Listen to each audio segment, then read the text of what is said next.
Hello everyone, how's it going today? Happy Friday! We are back for some more Eiffel Tower building.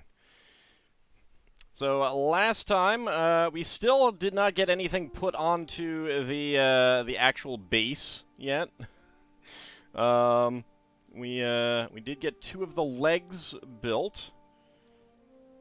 And let's go ahead and bring those in, one of those into view. There we go. And we're going to make the other 2 tonight. We'll see if we get anything else after that. It is very much a lengthy build process, though. How's my day going? It is going pretty well. So, here we are. We've got bag number 24. That is what we are going to be starting at. Now, the rest of the year dedicated to this build. Nah. Just, the next month and a half to 2 months. That's all.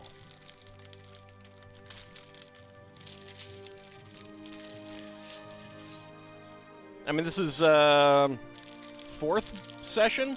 Yeah. I mean, part of it is that the base is just so big. As we get towards the top, it'll end up going quite a bit faster, just because there's so much less that really needs to be done overall. And let me go ahead and do that. There we go. Oops.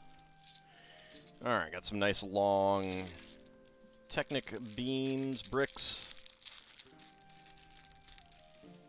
There we go. Beams are the rounded ones. There we go. Howdy, Tozzerin, how's it going? Alright, so we are going to be doing another double build, making the 2 legs. So let's go ahead and get started. As I immediately cause a piece to go on the floor, I think. Nope, it was on my chair. Excellent. So very tired. I'm sorry to hear that. I know the feeling. I had 2 early days this week, and that has really wiped me out quite a bit. I got enough recording done yesterday, but not as much as I would have liked. And then, of course, I didn't get streams on Wednesday because I was pooped.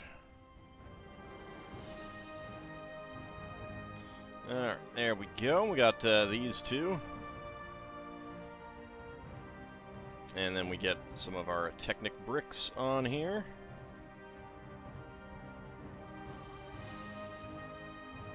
There we go. And get that one on there.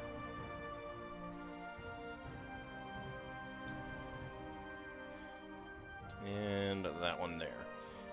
So, setback 1 and 2 here, so that we get a corner.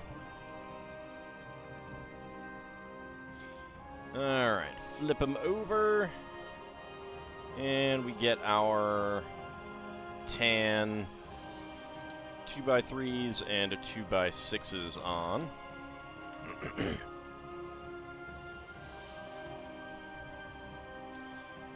Go.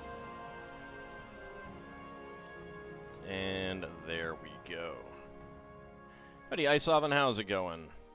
Alright, so we got those 2 done for the moment. Now, we get our pair of 8x8 plates. And we use the 1x3s with 2 top clips. Oops. There we go. Get some 1x2s in, 1x2s with top clips.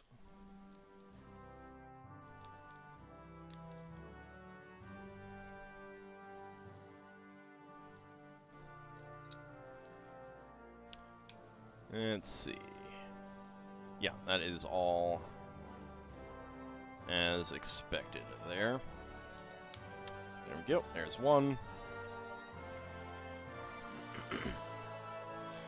Had a busy day. I kind of had to bounce from the FF3 stream because it's been a busy day. That is okay. I hope that it is less busy now. I hope everything got done in time and everything like that.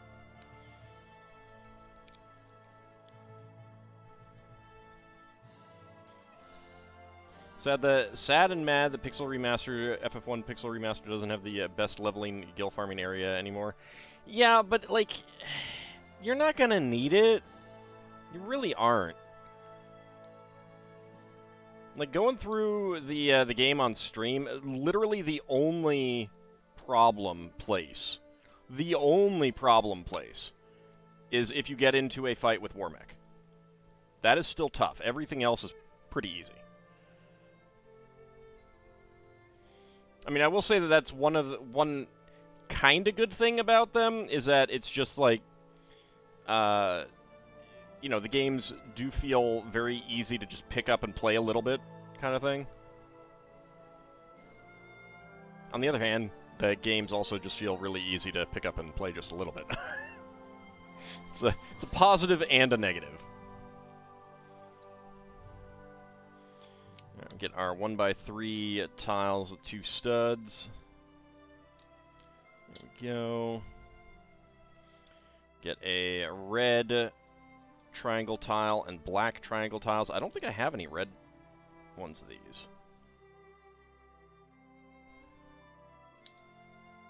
There we go.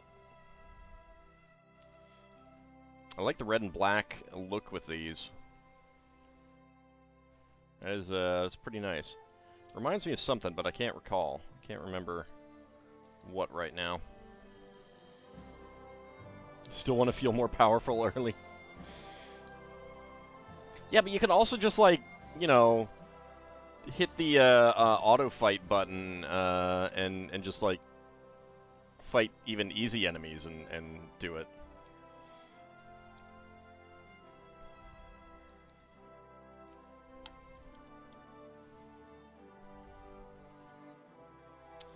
And there we go. And then we get our 1x2s with 2 bars clipped in and pushed down. There we go. That is a very satisfying click on that. There we go.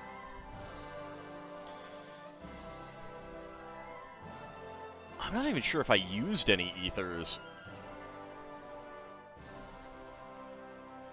1x2, 1x3, and go ahead and get the 8x8s on.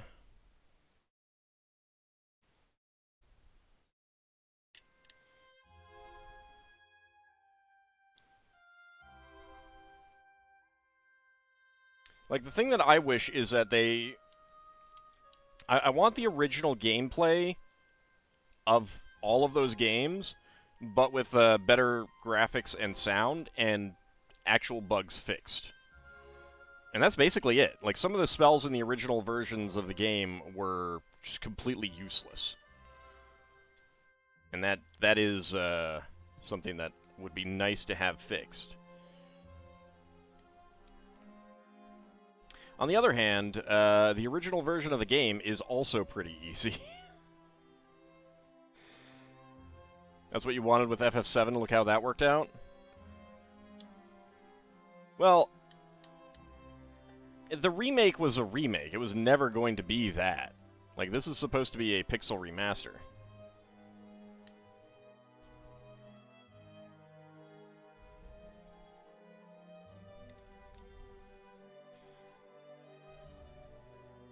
There we go. Alright, so we got all of the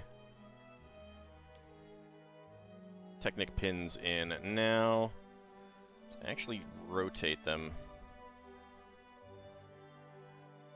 so that they're vertical there. It's actually a little bit easier to use one of these. There we go. That'll make them easier to connect. And we have one extra black friction pin. There we go. Howdy, Preskitch. How's it going?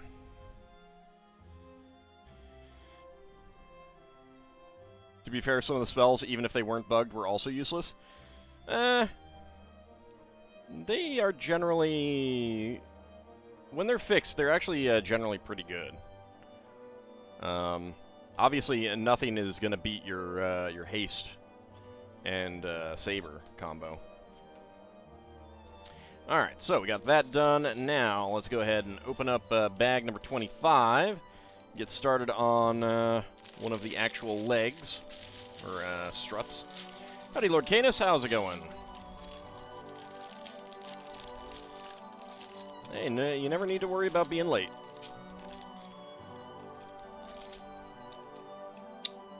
There's our two 8x8 plates there. And pour that out. And if I didn't say hi, Seelan, welcome.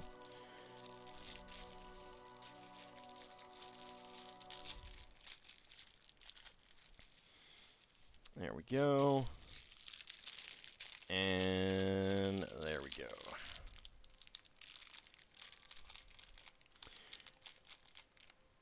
Would I be able to play Zoid's Legacy? If it's a GBA game, yeah. GBA and Game Boy and Game Boy Advance are in the list of games, possible games. Alright, so let's go ahead and start out with two 1x6s. Get the 1x1 plates with round end and bar.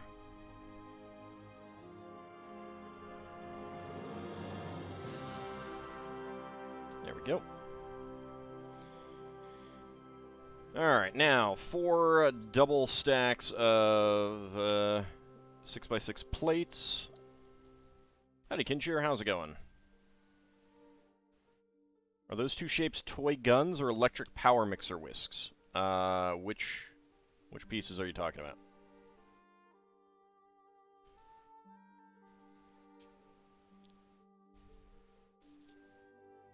Alright, that's 4. Let's make another 4.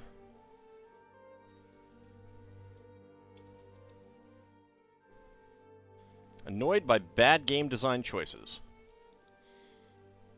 Yeah, I get that. The things above my Lego pile? What, these?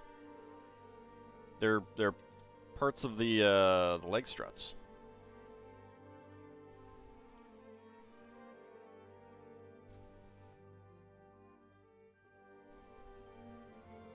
Let's see, that's 6, 7, and 8. Alright. That's 1, 2, 3, and 4, and get this on there. 1, 2, 3, 4, and then the end. So I'm pretty like these are actually like they're the tops. This is the bottom, and this is the top. So it's gonna go like this.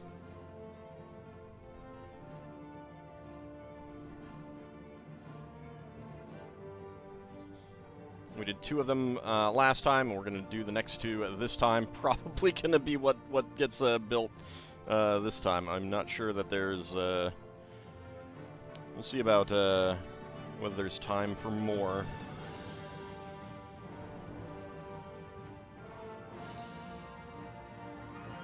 There we go. Alright.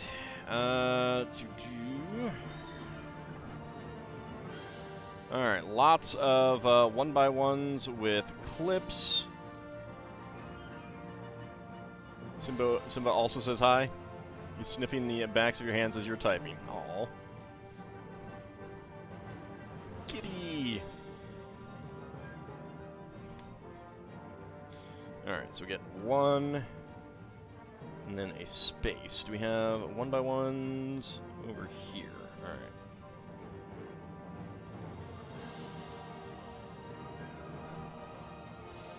And then 2 1x1s with clips. And then a 1x3, space for 3. 1x3.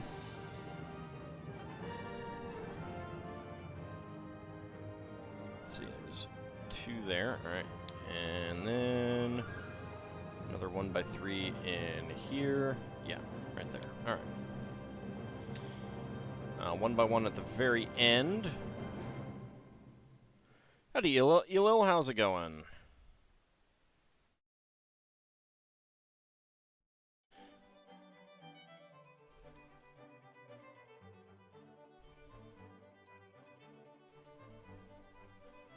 Alright, let's get all these 1x1s with clips in here. There are a lot of them. That was not pushed down tight.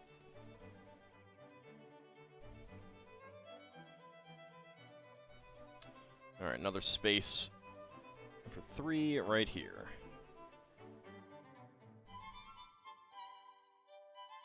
And there we go. Alright, so that's one of them done.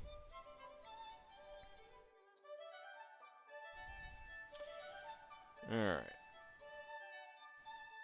2 from that end.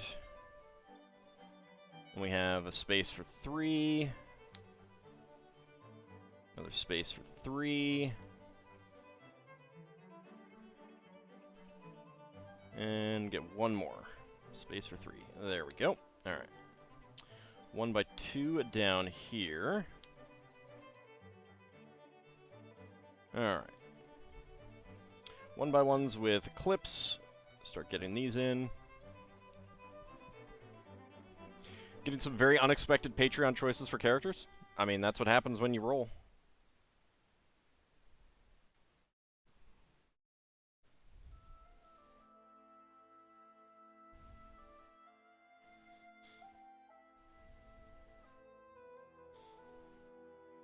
I did get to a point where I was like, all right, I'm getting too many rolls where I'm landing on the same thing because I'm not editing down my list, like the numbers, and I probably should have done that, but I did get to a point where I was like, okay, I'm just gonna off-screen roll up everyone in advance. Well, not everyone, but like, it's like, oh, I know someone's gonna be commenting this next story section. All right. I will roll in advance in between episodes, so I do not have to sit there. I'm not doing anything sophisticated for selecting the names. You really dislike Fargo? Yeah, I mean that version of Fargo in particular is not a great person.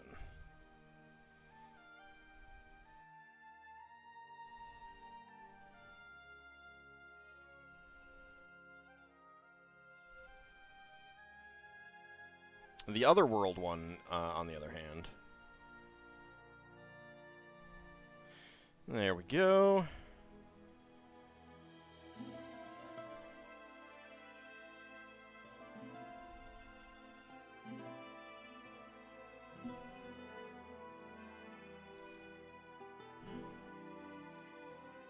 Okay. Alright, let's see. 1x8 tile. 1x8 tile.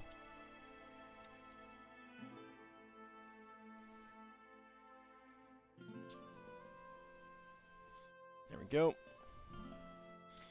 Alright, let's see. 1x6. 1x6. 1x6 and a 1x4. There we go.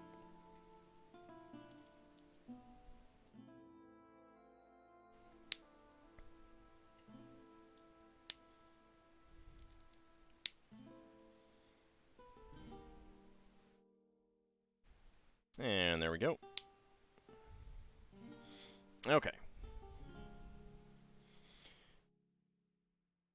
Alright, next up, we start with the cross sections. Alright, so we need 6 4L bars and 6 3L bars.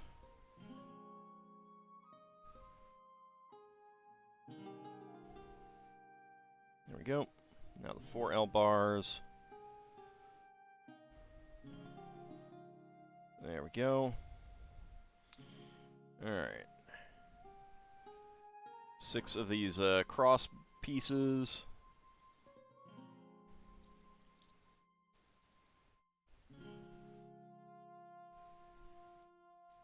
Six bars with stops.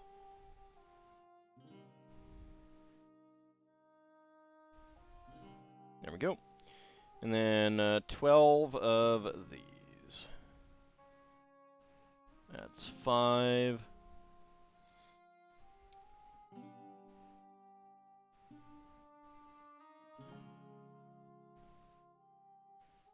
There we go. All right.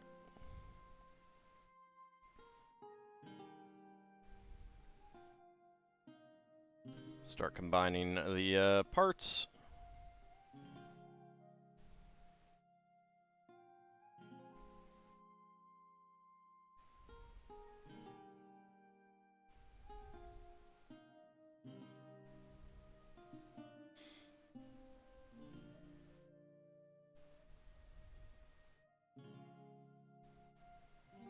Ah, you got to get your special magics somehow.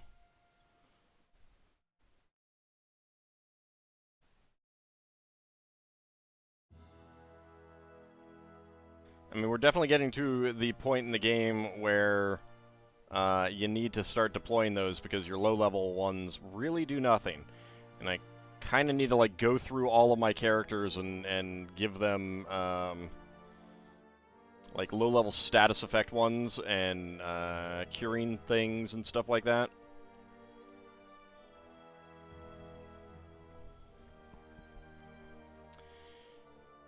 Alright, so let's go ahead and start getting these all together. Alright, so that's 1.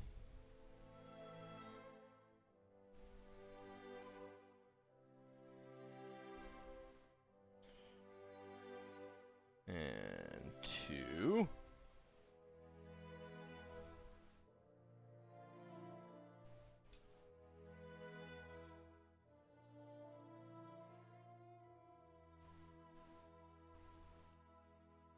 And 3. For some reason the Chrono Cross magic system reminds you of the FF1 magic system. Well, you are getting, you do have slots, and if you use them, then that's it. You're out. Like it is very much like a memorization system.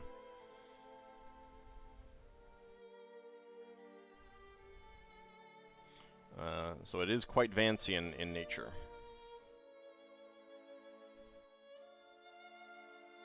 You seriously can't believe they made me go through a trap tutorial skit? Why? Like, that's how the game teaches you, like, everything. Plus, salt and pepper are pretty funny, I think.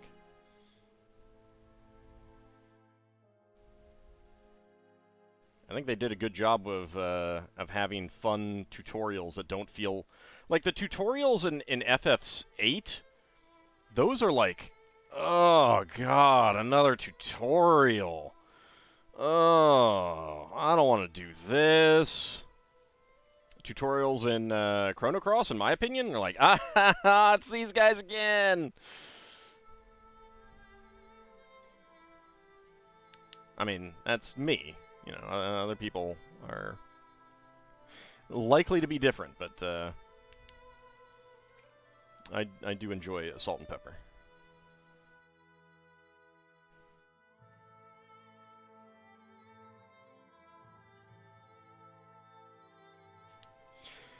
Well, yeah, but that's the problem of having the Vancian magic system plus the skills. Like, that's where it ends up being an issue. There we go. Okay. FF1's magic system was based off of the D&D magic system. Yes. You can see it, like, one of the reasons why... So, by the time you get to Final Fantasy III, they realized one of the problems with how they handled poison in the game.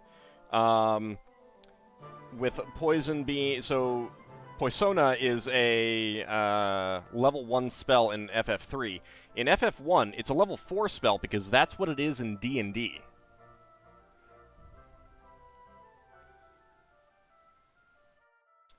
And then you have, you know, on the Black Wizard side, you have Lit 1 and Fire 1 at first level because Burning Hands and Shocking Grasp. Then at level 2, you have the Ice spell because of Ice Knife. Then at level 3, you have Fire 2 and Lit 2 because Fireball and Lightning Bolt. And then level 4, you have Ice 2 because Ice Storm.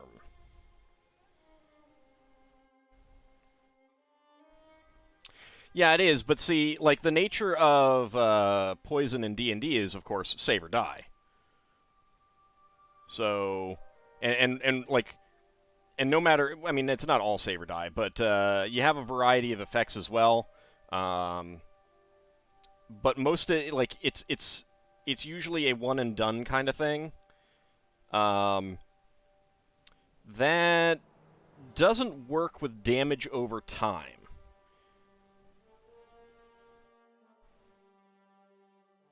Like, it's two very different systems. With damage over time, you do want the ability to remove it fairly low level, or at least have, you know, copious amounts of relatively inexpensive ways to get rid of it. So it's just, you gotta take an action to do it rather than you know, just deal with it for a time.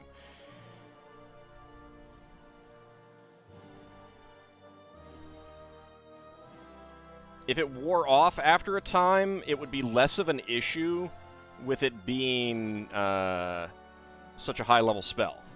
Because you know that you can just deal with it.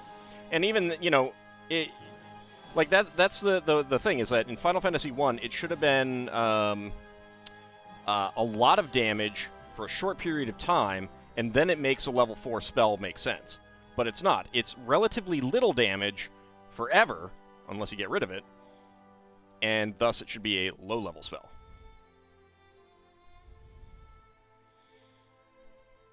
To be fair, from 3 onwards, it's more of a save or suck. Yeah, well, and that's partly because people don't like to just instantly die from one single failed roll.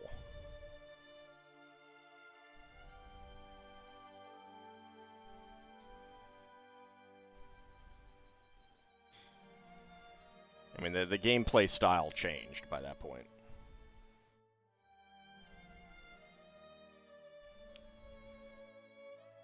But they hadn't really thought through the use case for Final Fantasy 1 at that point. Poison in FF games tended to only be useful to the player when it was an effect on a weapon or such. So, the reason why, like, yeah, D&D poison would be really, really good in a Final Fantasy game on your side. The ability to just take out some characters or deal a lot of damage.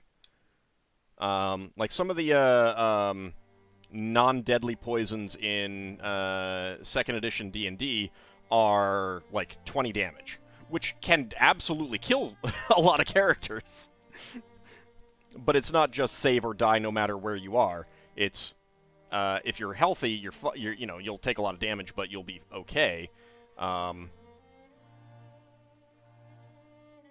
Kind of thing. And that would be pretty good in Final Fantasy. Low damage over time is generally worthless in a Final Fantasy game.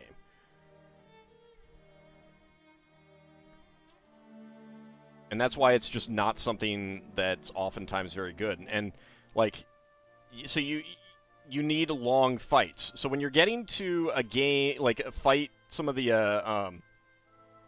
pardon me, the super bosses in later games, like FF12, if you could put poison on some of those super bosses, you might go from an hour to 45 minutes for the fight. That's really good. That would be fantastic. But most of the super bosses tend to be immune to status effects. So it's like, what's the point? You know, whereas a fight that's over in 2 or 3 minutes, it's just meh.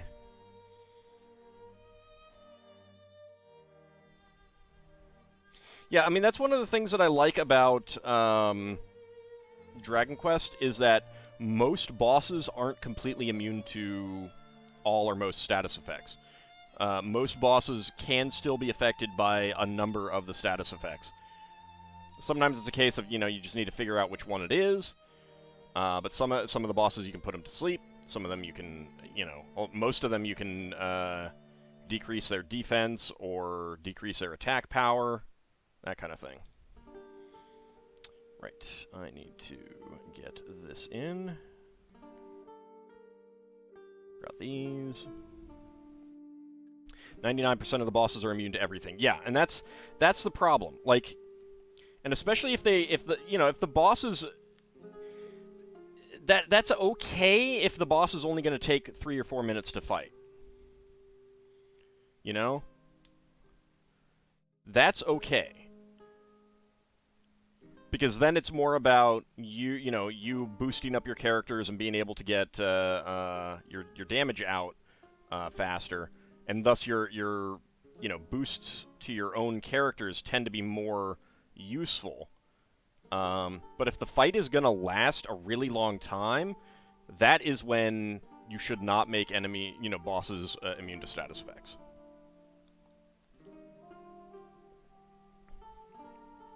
You always get a giggle out for the Final Fantasy bosses that are undead and thus have a percentage chance to just flat out die by chucking the Phoenix Downs at them. That is pretty nice, yeah. FF6 Vanish spell on boss plus instant death spell, yeah.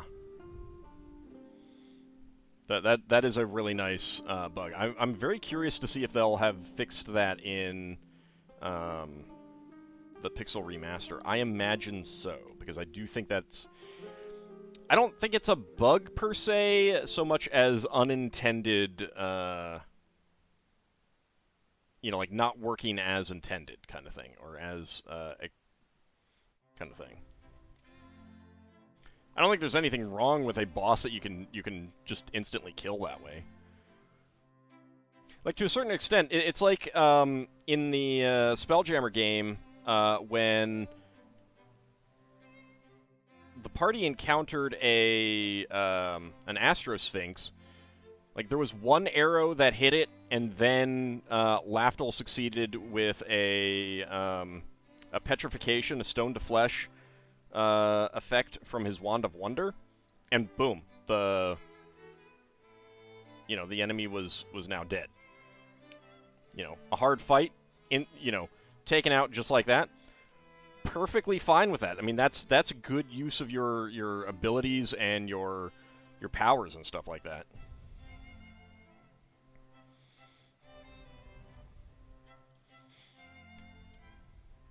It was an unintended effect of Vanish. Yeah.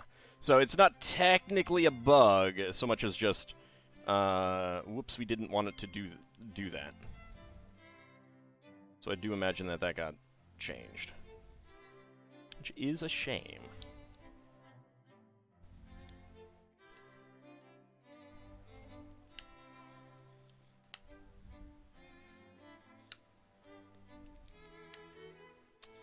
Let's go ahead and get all of these on, since I know that is going to be happening.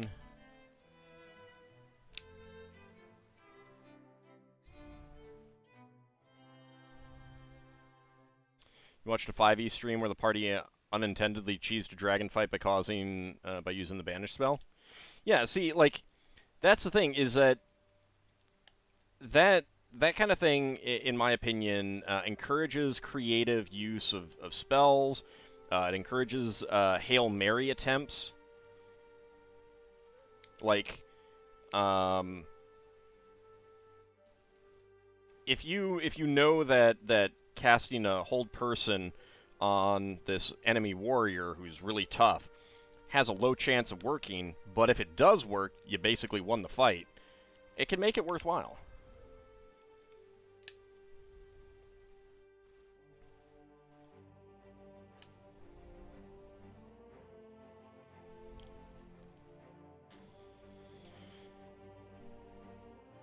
Alright, Seelan, have a good night. Thank you very much for coming on out.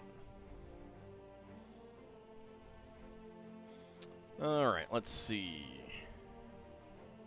Let's go ahead and get the turntable in the corner.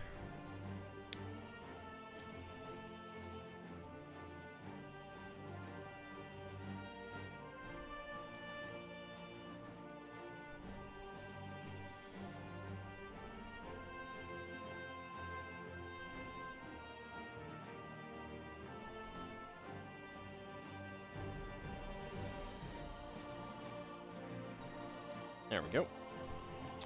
And the turntable in the corner for this one.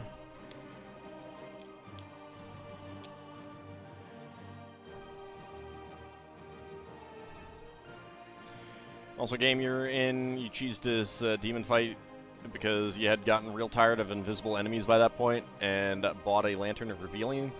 DM did not overuse invisible enemies or anything, just that 3 times he had, your main character got their ass handed to them. Yeah.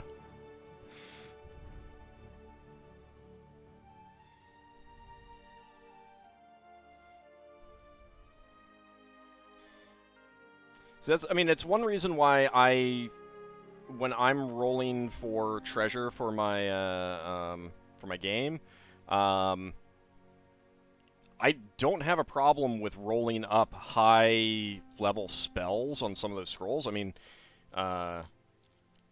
like, they had a scroll with Gate, and they ended up using it very effectively, and stuff like that. And it's very much a case of, like, these are your low chance of success, high value things. It's like, you know,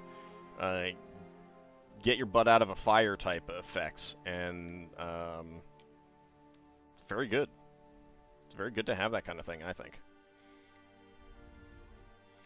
All right, let's get these elevators on here.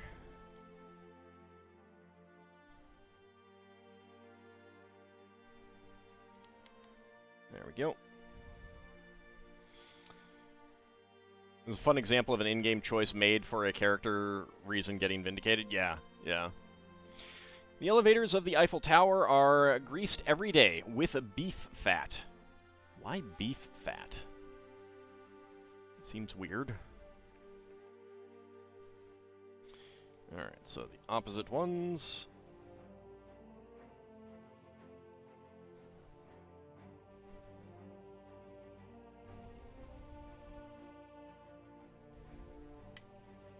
Go. You always love it when people use spells in unexpected ways. Yeah. As long as it's possible. I'm not a fan of the using, you know, trying to get a grease fire out of the grease spell. One time you played D&D with your brother, he would roll treasure after you defeated something, and he got so annoyed when you asked him why, if they had all this cool stuff, they didn't use it themselves. Yeah, and that's the thing, is you should roll it beforehand. Because those monsters will try to use them. I need to get better at remembering that monsters my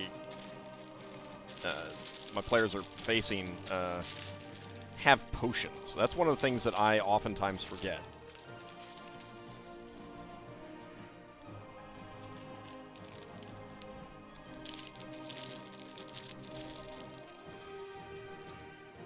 On the other hand, sometimes it's quite fun to use potions of explosions and stuff.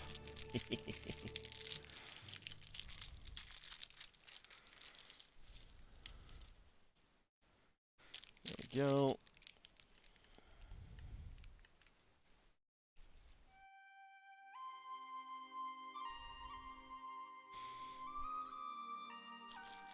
Alright.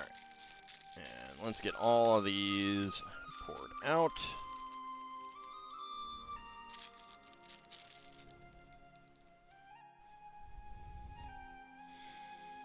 This reminds you of a hilarious D&D spell you heard a while back. A group of adventurers somehow forced to make a deal with the devil. Everyone is looking around to figure out what to do.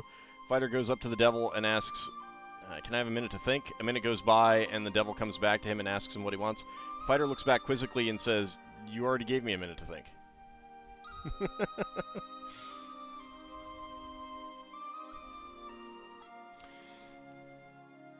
I need to do a potion of petrification. How do you know the NPCs don't already have something like that? Alright, let's get the 1x1s with round ends and bars. 1x2s.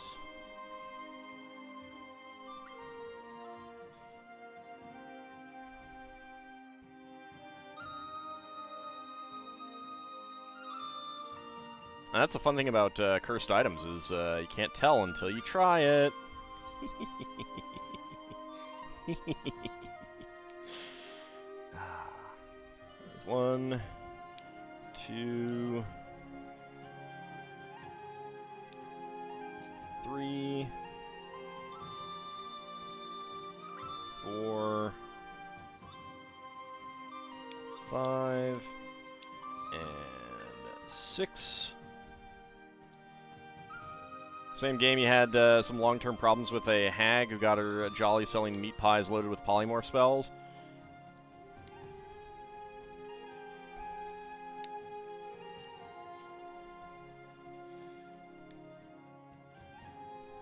Yeah, I've kind of wanted to use a hag for a while, but they don't work quite as well in Spelljammer. It's a little bit harder to use them.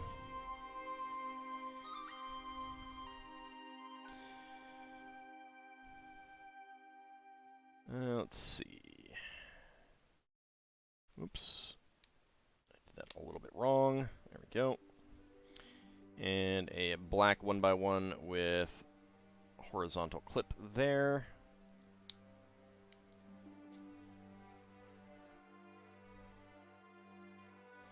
In Spelljammer, you could use a hag as the Ethergoan version of a sea witch from a Pirate Tale. I mean, I suppose it's a little bit like, you tend to be farther away from quote-unquote land in Spelljammer, so it's a little bit harder to do things that require like islands and stuff like that, unless you're in like an asteroid belt or near to planets or something like that.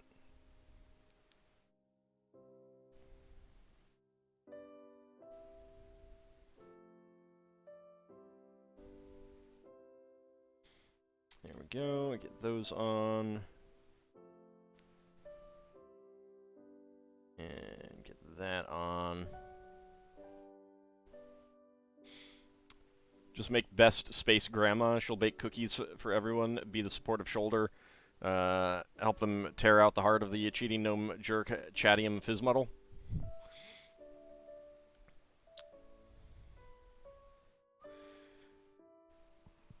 Yeah, but you still need things to... It depends on the kind of game you're playing. Even then, that works better if you're talking about the party spending a lot of time around asteroids, kind of thing. Because she still needs to have access to stuff.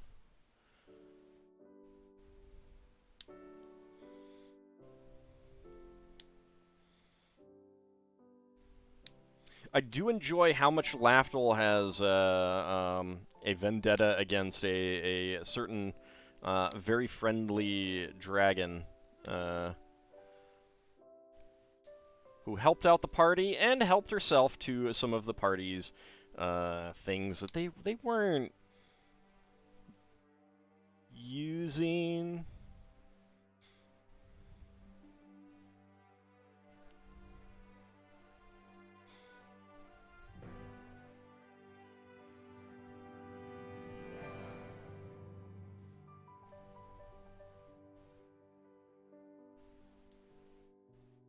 Well, I mean, like, yeah, I could use... I'm also talking about things that fit specifically in my current campaign with the stuff going on.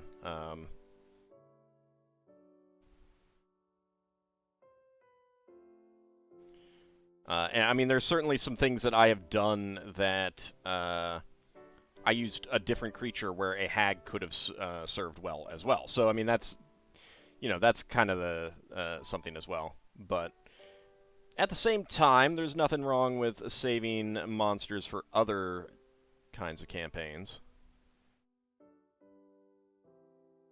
I feel like Spelljammer would be host to a lot of great Old One Warlocks.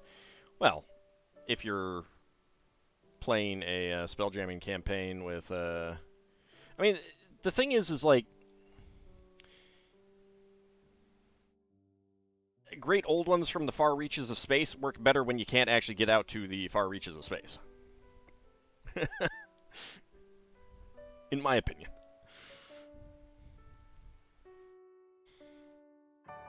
Great old ones from the depths of the sea work better when you can't get down to the depths of the sea. No random space citadel encounters allowed out in the vast... I mean, yeah, you can, but... I mean, part of it is again, like, yes, I could have the party is just, flying along, do-do-do-do-do. Oh, hey, there's a dwarven citadel off the starboard bow. Do you want to go investigate? Yes, no. Kind of thing. Yeah, I mean, I could do something like that, but I've tended towards more campaign-type storylines rather than... I mean, I do have some just drop-in stuff, but I tend to not make those extended things like a situation with a hag would be.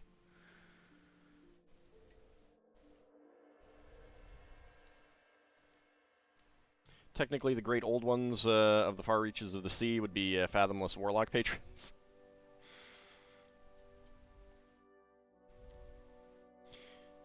I mean, I also play a 2E, which doesn't have that type of warlock. Like, if I was going to have that kind of, crazy spellcaster who worships great evils, they'd just be a priest. I got plenty of demon powers and normal gods and stuff like that to use as well, so...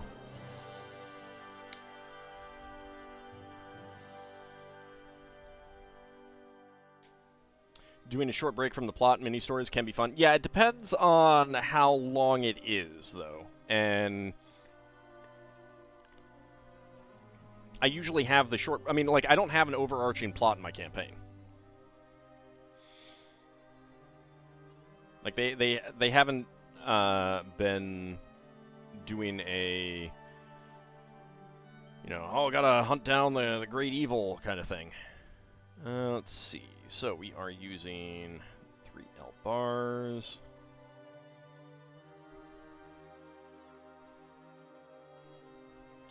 Sure, but mechanically it would still be a priest in 2E.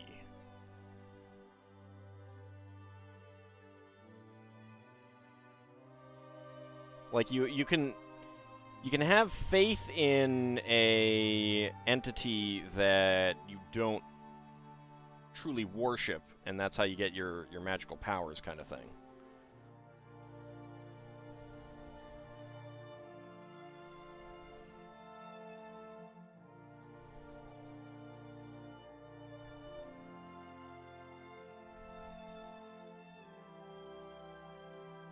Alright, there we go. Got those on.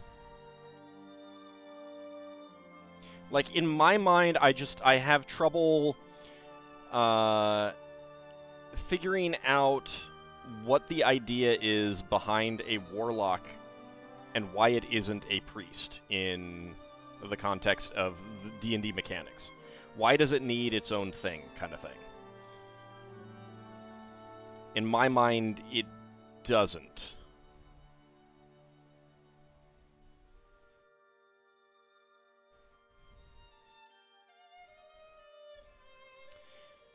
Cozy Cabin in the Asteroids would be a lovely vacation destination turned chaotic idea. Yeah, but then you gotta figure out how they're getting food and everything.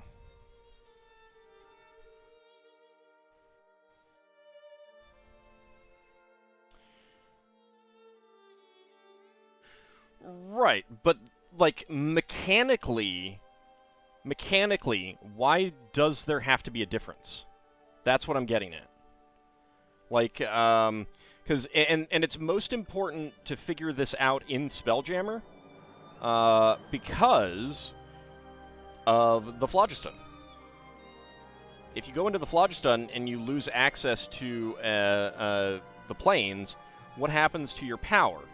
And if your power isn't cut off, then why do you need the thing that you've made a pact with in the first place? You know?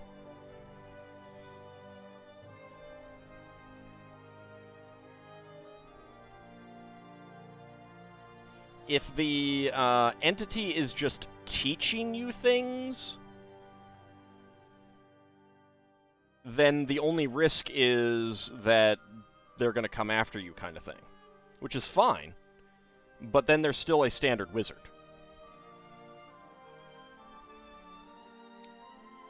See what I'm getting at? Like, that's my thing. If they're getting the power directly from the entity, as in, like, it's being granted to them directly, then you can say that you've made a pact with an entity and blah, blah, blah, and then mechanically it's still a priest with access to priest spells.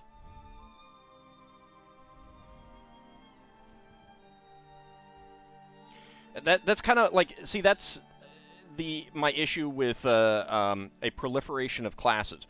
You need to think about, like, in my opinion, there needs to be a reason for the class to be separate from other things. And I will admit that something like a paladin is sort of grandfathered in. But it is still one of those things of, like, you know, why is this different from another entity? And then how does this work within the world? I have never gotten a good explanation of how, if you took a warlock back to AD&D using AD&D rules, what would happen in the phlogiston? I mean, obviously part of it is it's up to you, you know, how you want it to happen.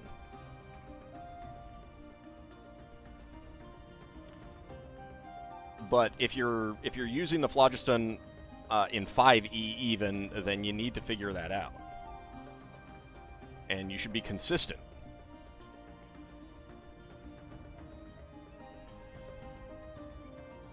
Warlocks are very much about cheap, easy power. To hell with the consequences. Sure.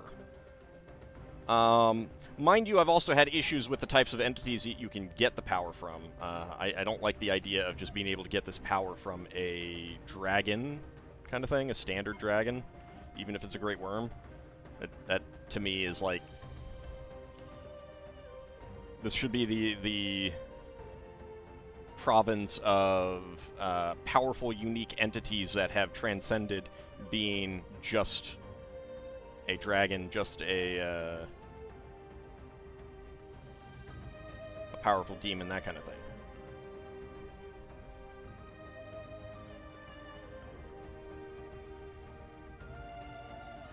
It was like the idea that stuff like paladins, warlocks, and that are subsets. Well, I mean, they kind of are in AD&D, where it's... I mean, it's not like something that you become after starting out as something else.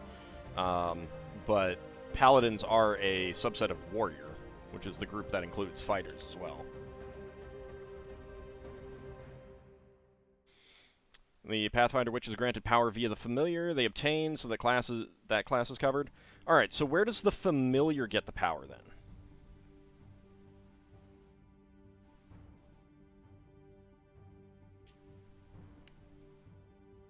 Is the Familiar a conduit? Is the Familiar the entity granting the power? It would also depend on the nature of their patron. For instance, if you have a pact with Grazit, you may get away with some stuff in the Phlogiston before he catches on. If it's, say, the Dark Pharaoh and his fleet of death pyramids, might be a bit more constrained. Sure. But they would still have to be in the Phlogiston. Like, if you have an entity that inhabits a sword and you are carrying around the sword, your power's fine in the Phlogiston. If the entity exists on, even in a crystal sphere, going out into the Phlogiston is generally going to block your access. So then you need to figure out what happens to the power. you lose your power, well, I mean, that's going to piss off some players, for sure. And if you do not lose your power, then that means that it's been infused in you. Can that be taken away if the patron decides to do so? Like, if the patron is like, you're pissing me off, buddy, I'm taking my power back. Can you do that kind of thing, you know? Are the planes in crystal spheres? No, they're outside of it.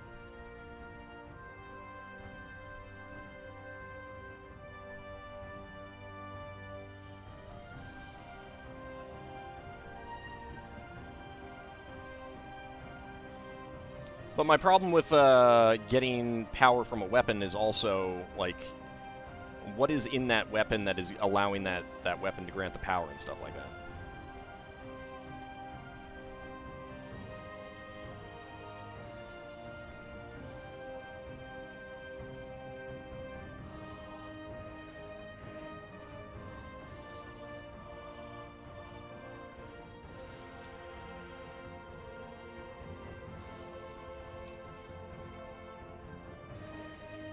You looked it up, so you do not talk out of your bum here. Witch's Familiar is granted, created by the patron, functions as a vessel for the witch power and spells, sort of a living spellbook. Okay, so what happens in the game if the familiar is destroyed? You know, you're there, you're a witch, you get hit with a fireball, your familiar is on your shoulder. Fireball does X amount of damage, which is 5 more points of damage than the familiar has hit points or can survive with death saves or whatever. Does a new familiar have to form before you can get power?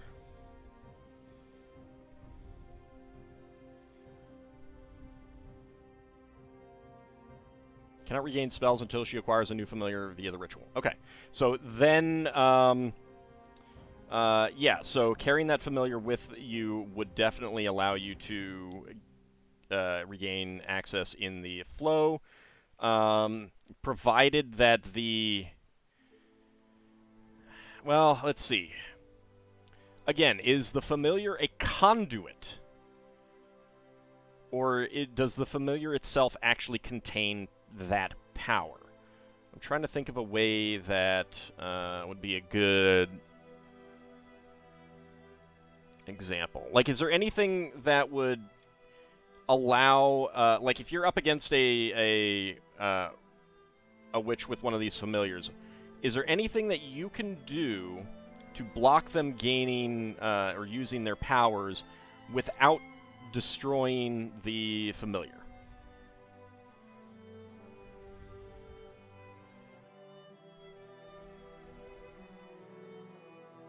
Like if they go into a lead-lined room or something like that. Not necessarily an anti-magic shell, that wouldn't be a good example.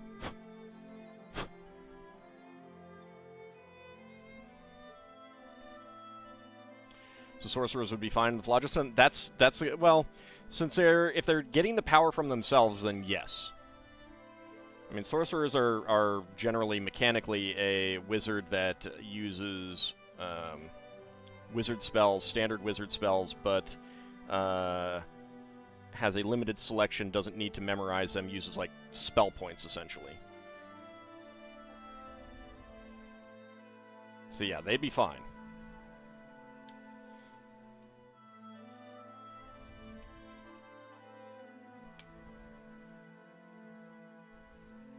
There we go. 2 of the struts done. You could prevent her from gaining things if she was removed from the creature, and she would lose access to her battery to recharge. Okay, but is there anything that you can do such that she would still have her familiar, but would not be able to gain access back? Because that's the kind of thing you're looking at, like, extrapolating out mechanics, how the mechanics affect the world kind of thing.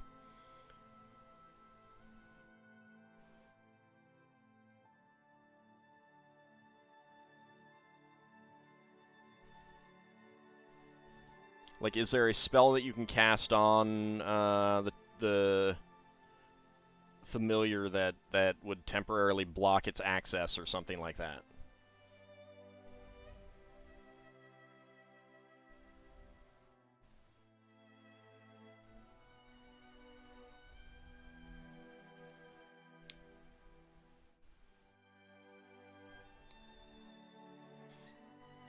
And so which familiar bond? So sort of the same rules a wizard or sorcerer would play by?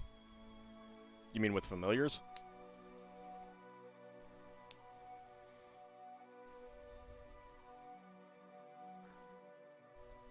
Like, that's one of the things that I do like about 2nd edition, is that they would oftentimes give you, like, explanations of how things work that aren't strictly mechanical, but they allow you to extrapolate out mechanics based on the descriptions of how things work.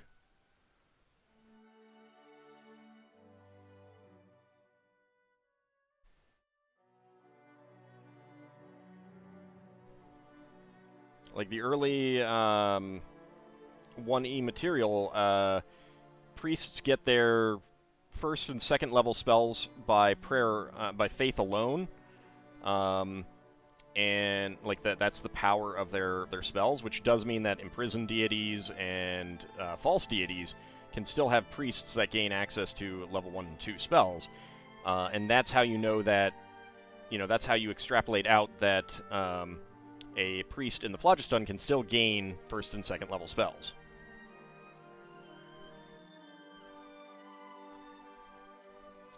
You'd see the Phlogiston messing up the main pact feature of Warlock, so if you take a Pact of the Blade, no summoning a bound blade.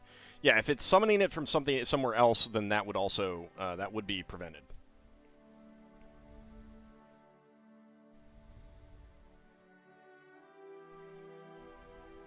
Like, if you're talking anything that exists on another plane or dimension would be blocked in the Phlogiston.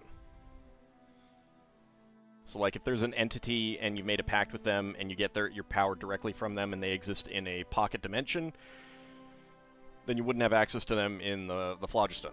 If you summon a blade that you fight with and when the fight's over it vanishes, then yeah, you wouldn't have access to that in the Phlogiston. Alright, now we're on bag number 27. Actually, before we go on to the next bag...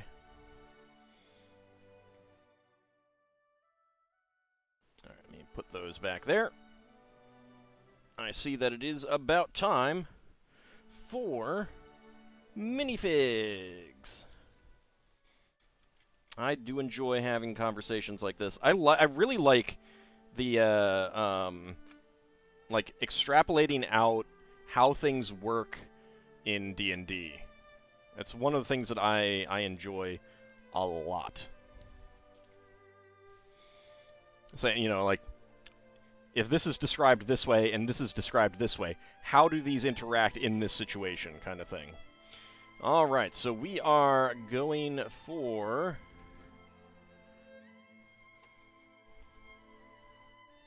Doesn't actually say what one it is on here. I forget which one this is. It's not 16. That's how many there are. Wonder why this one doesn't actually say the series, and I am blanking on it. I'll have to look it up. That is okay, though. Alright, so we got a smaller container of this one. And some of them have fallen over. We do have very little tiny things in there. Okay, so let's see. Let's go for this one right here.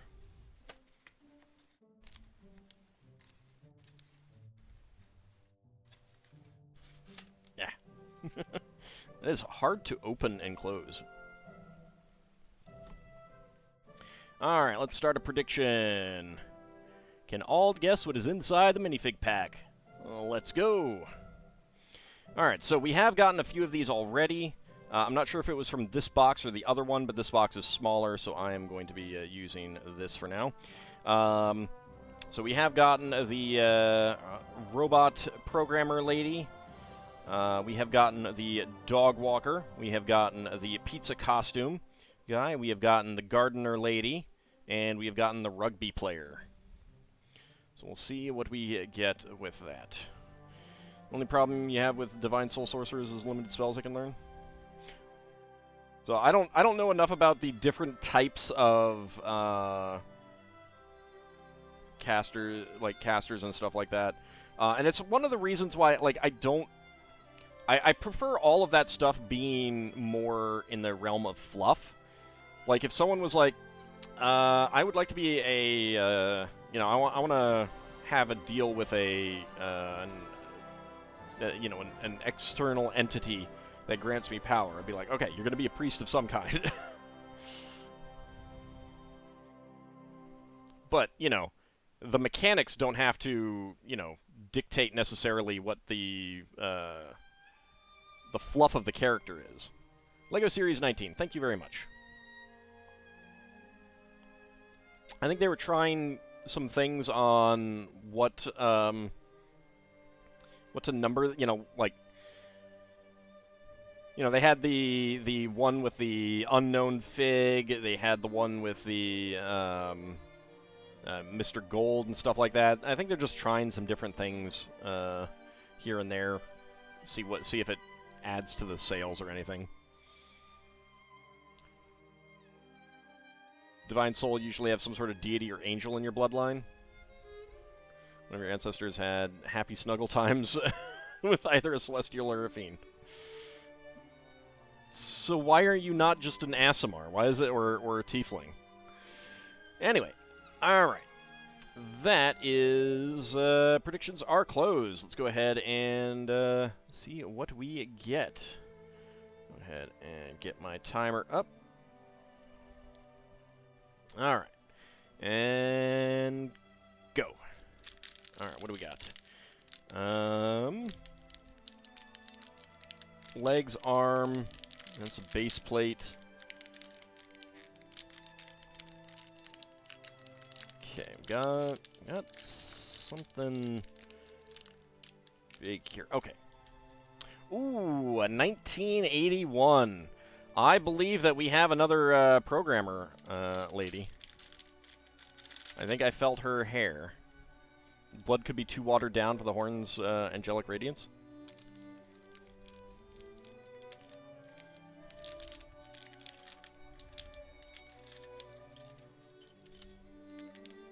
Yes, indeed. All right. Let's choose that prediction.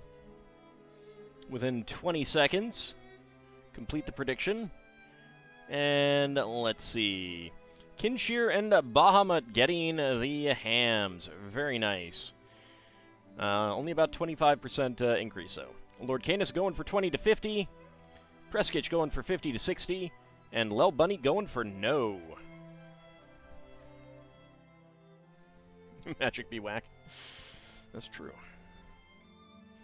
Alright, let's see.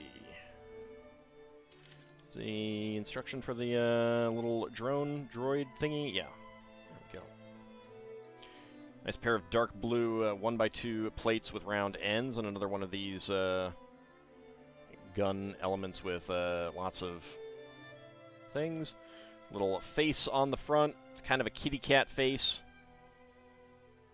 And a power button.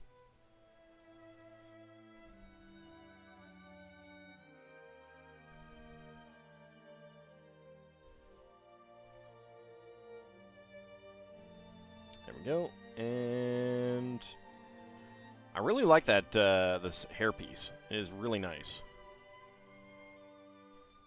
And we've got a laptop as well. Which, let's see. Can she hold in her hand there? Yes, she can. Let's hold it that way. And there we go. Alright.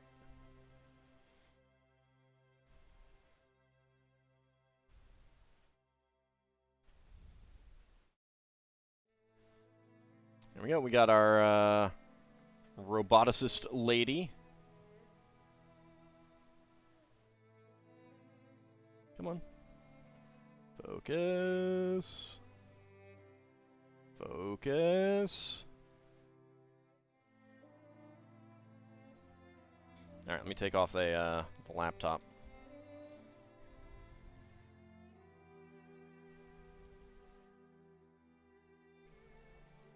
There we go. So nice shirt in binary. There's a little kitty cat face on the robot.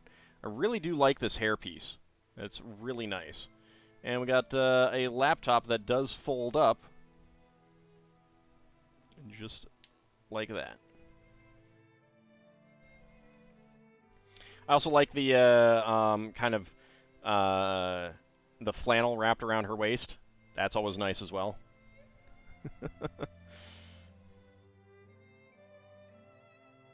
Alright, there we go. She can be holding her laptop right there. Alright, so we got another one of those. Needs to learn how to focus better. It does need to learn how to focus better. Alright, so we did already have that one, unfortunately. But that is the way it goes. Alright, we are still looking for one of our... Let's go for this one. One of our Rococo ladies.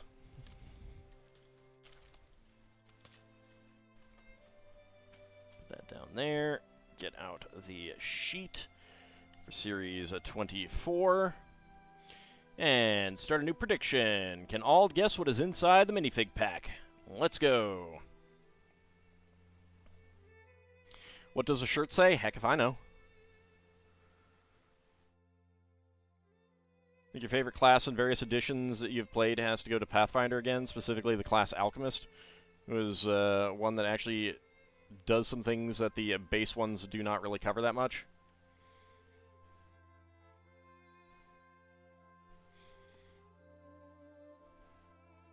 Alright, a minute and a half.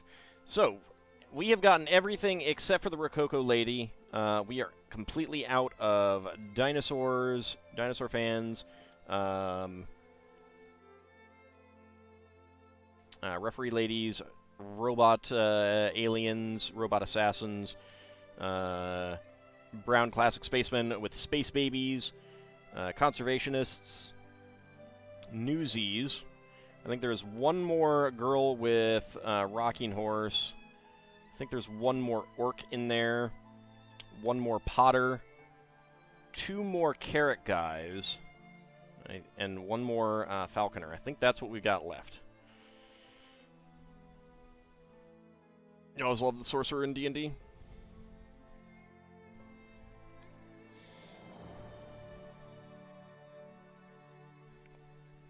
I can do just about any class, although Thief is probably the one that I am least interested in doing. Priests tend to be my favorite, followed by wizards. But I also like a good warrior as well. Alright, we got about 10 seconds to go.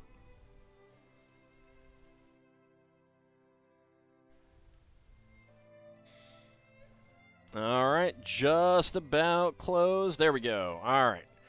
Predictions are closed. Let's go ahead and see what we've got. Let's go ahead and reset that one.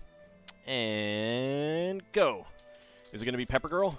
It's going to be Pepper Girl. It's not Rococo Lady, that's for sure.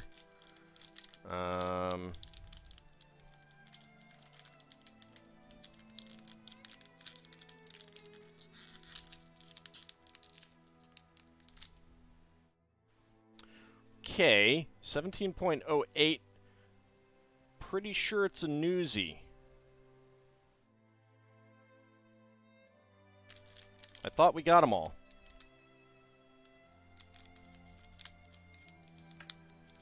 Pretty sure it's a newsie. I'm not positive, but it is a newsie. I thought we had them all. Maybe we didn't. Maybe we forgot. But that is correct, and that is within 20 seconds. And there that goes on the floor. Well, 80% of you put your hams on, or 80% of the hams are on that. Let's go ahead and complete that prediction. And let's see. Alright, Kinshir, Bahamut Zero getting the hams there. Ice Sovereign going for 20 to 50. Preskich going for 50 to 60. And Lel Bunny going for no. Newsy for me, yep. might have to go through my stuff and double check. Alright, I need to get the satchel on him. I thought we were done with the Newsies.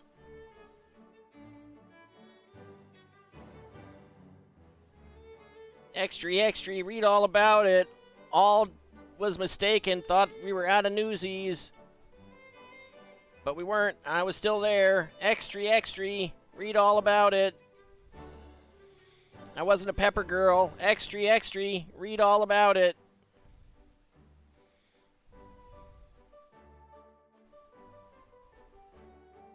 Extra, extra. Is that going to focus? Nah, I can't really read it. And we have an extra slingshot. But, yeah, I thought we were out of Newsies. Now we should definitely be out of Newsies. I'm going to have to go back and look to see if I had one floating around and thought there were two or something. Alright, series of 17. It's too bad it wasn't a pepper girl, though, huh? Ah, come on, box. Come on, box. Must have quite a load of newspaper tiles. Yeah, they're useful.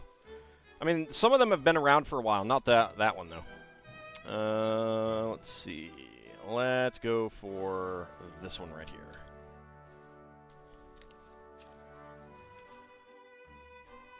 And go ahead and get you back there. Okay.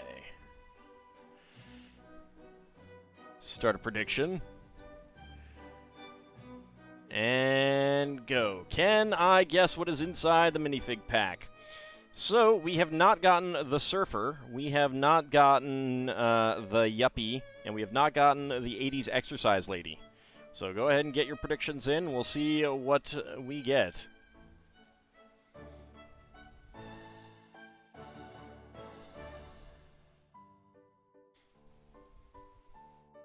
Narrator, he was not out of Newsies. I guess we'll find out if we are out of Newsies in the future. A Yuppie would be good for a Newsie? I don't know. You're looking at like the 1930s and the 1980s.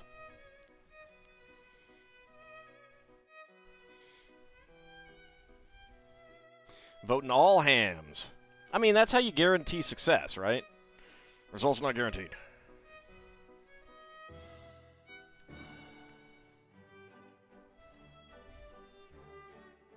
I have been informed that the exercise lady's name is Pepper.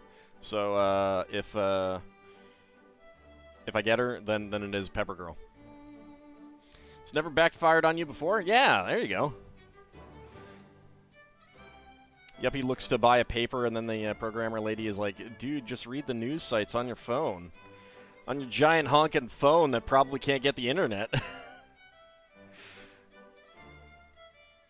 Alright, about 20 seconds to go. Get your predictions in. Can I guess what is inside the minifig pack? Will it be a corncob guy? Will it be a pepper girl? 10 seconds to go. What did people do before they had access to the internet on their cell phone? Be very bored in lines, I think. Well, I mean, there was Flying Pig, who entertained people at lineups everywhere. At Life's many lineups. All right. Predictions are closed. See, that's actually why they invented smartphones in the first place. Because, I mean, a lot of things are outside that you stand in line for that you get, on your phone for. When Flying Pig passed, then they needed something else new to do in Life's many great lineups. No, not that. All right, and go. Okay, we got. All right. All right.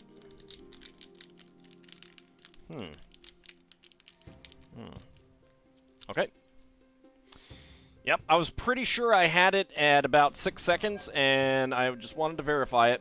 But 16.76, we have the exercise lady that I have been informed is named Pepper, so it is a Pepper girl. Read the Star and National Enquirer magazines? Yeah, that too. Is it the 80s exercise lady named Pepper? It is! It is! We have a Pepper girl. We have a Pepper girl. Alright, let's go ahead and mark that. Let's go ahead and put her together with her zebra print leggings.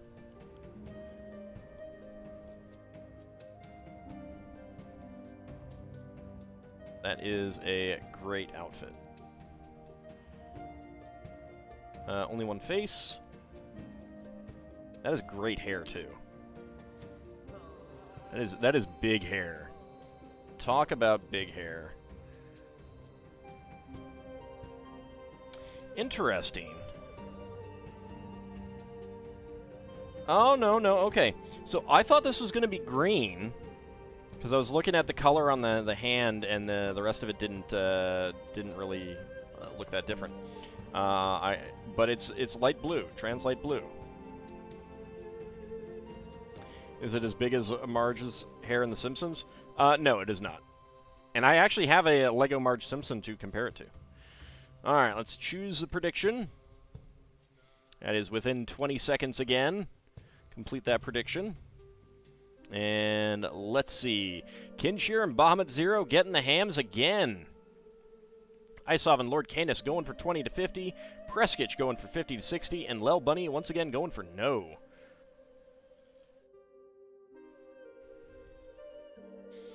So we did get our Pepper Girl once again. Let's go ahead and zoom in on her. There we go. That is an amazing outfit. And this is fantastic hair. Look at this hair. And H2O in the bottle. She's gonna drink dihydrogen monoxide. Oh God, no! Don't let her. Extremely 70s. Oh no, that's 80s. I would say that's 80s. Like, look at those colors. That's like right out of the 80s.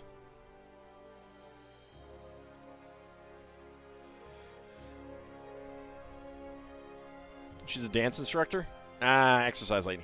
Just exercising. I mean, maybe it's jazzercise, you know? Big 80s hair, yeah. All right. Right, put away the skizzors. All right, let's get back to our build. Let's get these out again.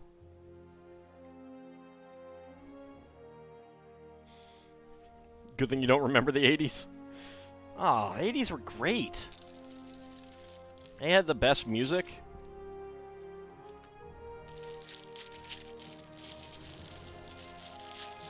There's no era with better music than the 80s.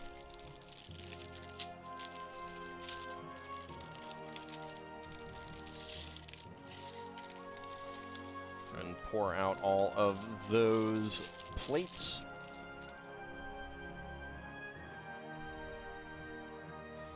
Remember the 90s?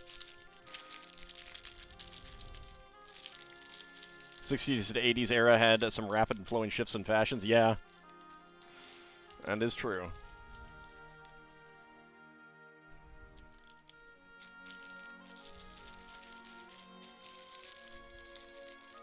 All right, Bahamut, have a good rest of your day. Thank you very much for coming on out. I really do appreciate it. All right, so let's see. We are getting started with the same construction, two 1x6s. 1x1s with round ends and bars.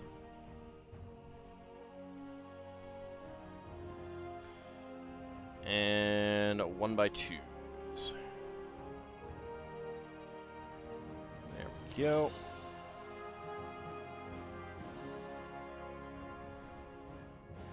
Alright, then 8 offset 1x6 plates, pairs. That's 3, 4, 5, 6, 7, and 8. There we go. Pepper will jazzercise up the side of the Eiffel Tower. That's a feat. That's a feat. I mean, I'm no fan of climbing stairs, and that, just the idea of climbing the stairs on the Eiffel Tower. Alright, fine. Do that. Is enough to make me go, oh god. My legs hurt just thinking about it.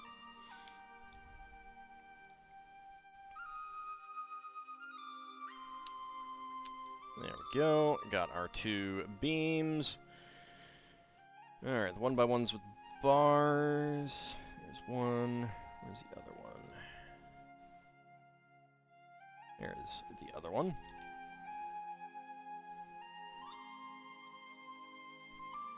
You know, it's been a few publicity stunts. Oh, I mean, like, it's happening in, like, movies and stuff, too.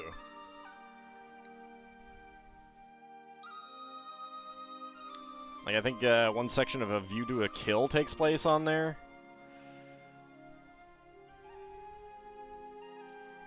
You can really see Roger Moore struggling. 1x8 and 1x8. Or 1x6, I should say. Alright, let's see. 1x3, separated by 1. Have I ever heard of the Round Tower in Denmark? Maybe. Is it... Like, where is it located in Denmark, and what is it? Like, the Round Tower doesn't sound familiar, but I do know of a bunch of stuff in Denmark. I may need my memory jogged.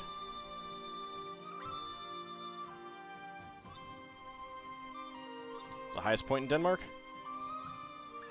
Copenhagen. Round Tower, 9 or so floors high. Well, I have been to Copenhagen.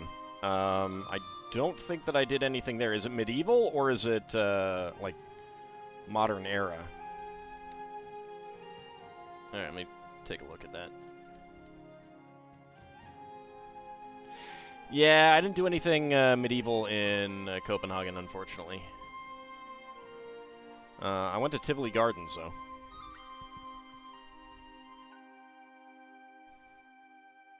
And, of course, Legoland Billund. Like, when I was a kid and we went to Europe, I was like, we're going to Legoland. This is not up for discussion.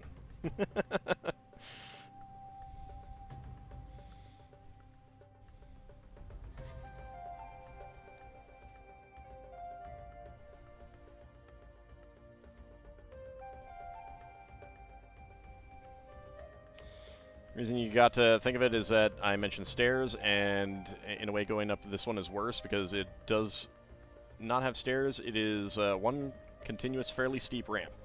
I'm not sure what is actually worse, stairs or a ramp. I don't think that ramp would be that bad. I don't think that ramp would be that bad. Compared to stairs of the same height.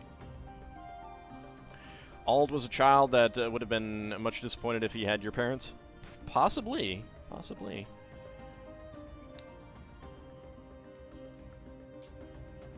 Over time, ramps like that pull out teeth in your experience? Yeah, it's possible. I just think stairs would be worse. But I don't know.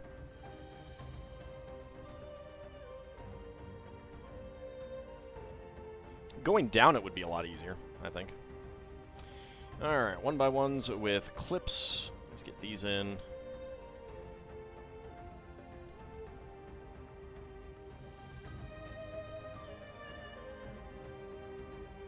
Better view of how steep it is. Alright, let's see.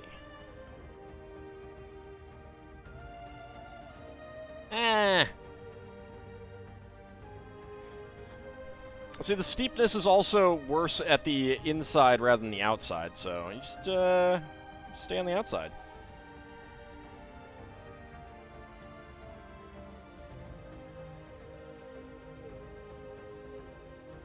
I mean, like, most of you have probably not been to Petra in Jordan. You've probably seen the Treasury building in like Raiders of the Lost Ark. The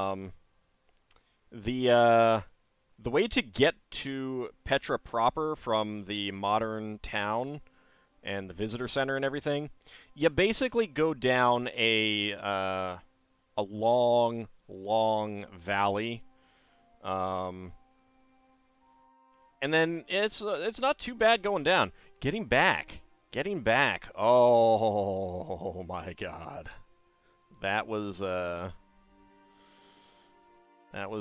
day.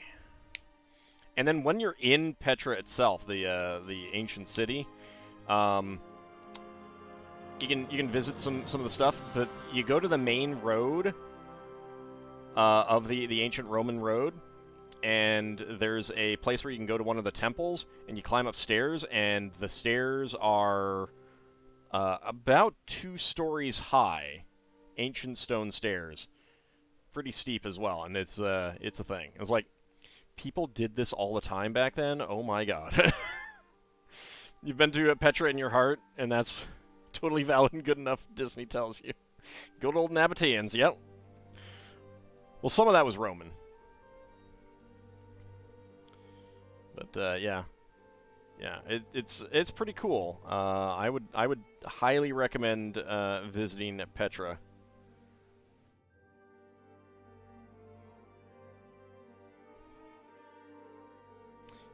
You can actually ride animals down there, though, like donkeys and camels, if you don't want to walk.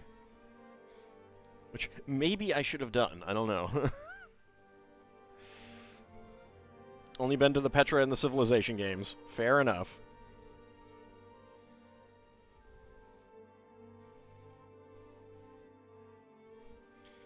This is not the Naga stairs.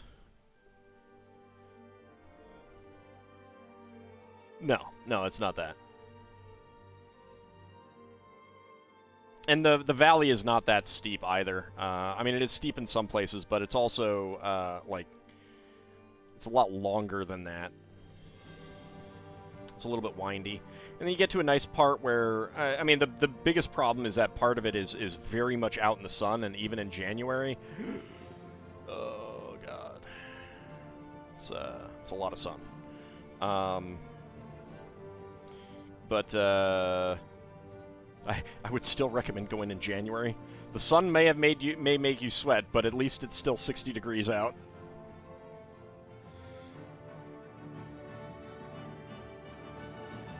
There's some pretty cool stuff.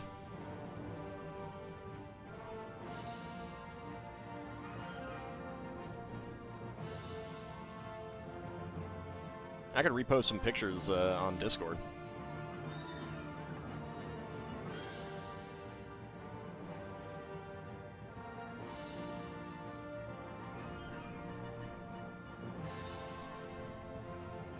There we go. That looks like fun to climb.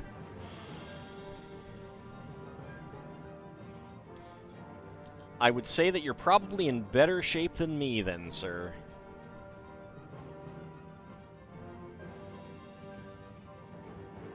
I wouldn't mind going down it, but I definitely would want something to get me up there first. Alright, let's see. Get this in there. Yeah. And one there.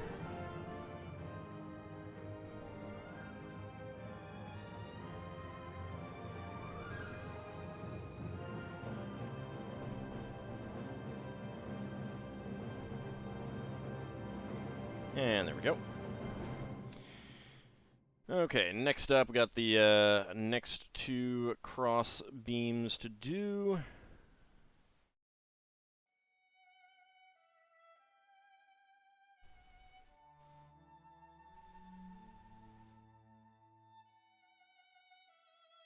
But yeah, if you ever go to Jordan, I recommend both Petra and Jerash for some very nice ancient history stuff.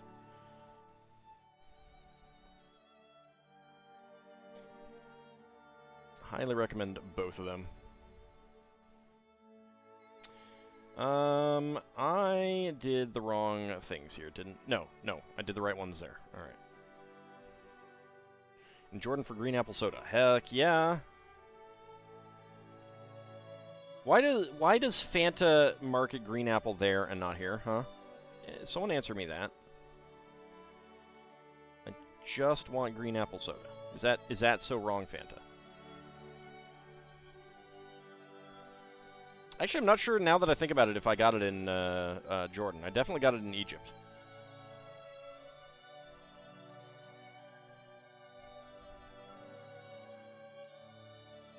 And it was super cheap, too. I think I spent like 50 cents for things that would have cost like $2 or $3 here.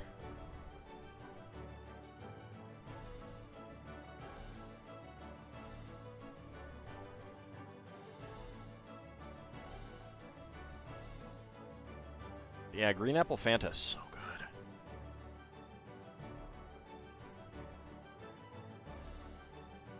Alright, there we go. And finally, get our fourth of these crossbar sections. And there we go. Alright. So let's go ahead and get these on.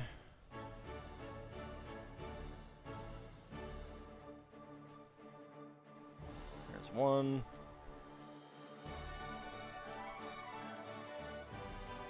And two. That one's done.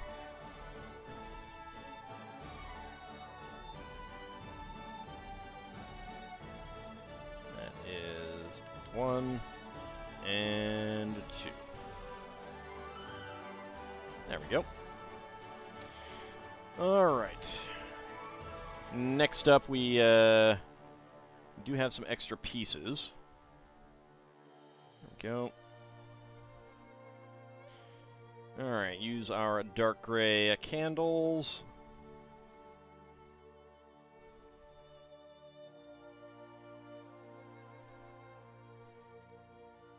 Yeah, it was kind of funny going to, when we went to Jordan, we were, like, we didn't plan out everything super detailed in advance, other than, like, some major things, and it was a case of, like, we had some extra days, and we were planning out what to do, and it was just like, hey, there's a Roman ruins at Jerash. Let's go check it out. It's only a couple hours from Amman. Went there, and it was vast and expansive and in good shape. There was even like Byzantine ruins in there too. It's really nice Byzantine tiling, and it was just like awesome, like just absolutely awesome to see all that stuff. And it was just, like, kind of unexpected and sort of out of the blue. Very, very nice. There's a big oval plaza there, Roman-era plaza, and with a colonnaded street connecting to it. Which is really cool.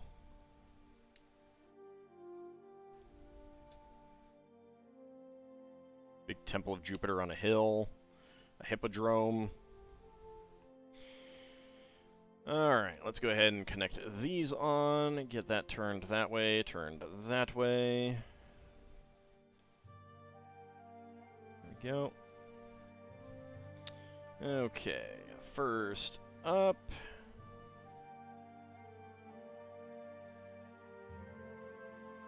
Get that clipped in right there. Right down there. Clip it in there. All right.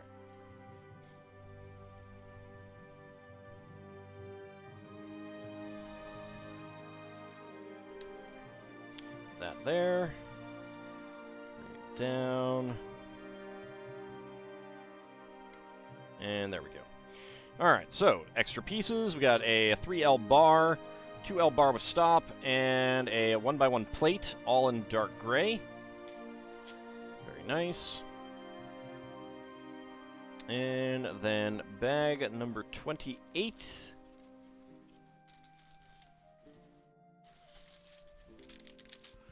There we go.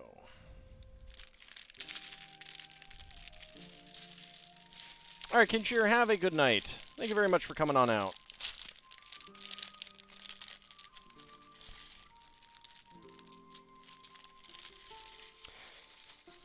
Yeah, the Europe trip, we didn't visit too many of the castles outside of England because I didn't know about them, and I was the one who wanted to see castles, which is a shame. I do wish that I had visited some. Obviously, someplace like Neuschwanstein would have been not possible. That was not... We were not going anywhere near Bavaria. In fact, we only took a train through Germany. Like, we did not get to stop and go visit any place in Germany. We did go to Versailles in Paris, but we're mostly just around Paris. I didn't shun Bavaria. We just took a train through Germany.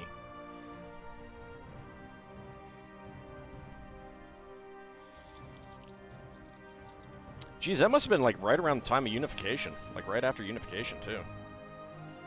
I just realized that. I don't know if that registered at the time.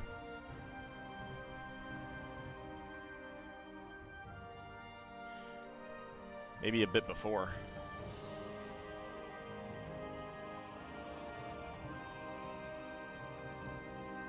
Said on another occasion that the castles weren't really castles. There were a lot of castles that were not like defensive fortifications. Yes, but again, we didn't see too many castles outside of England.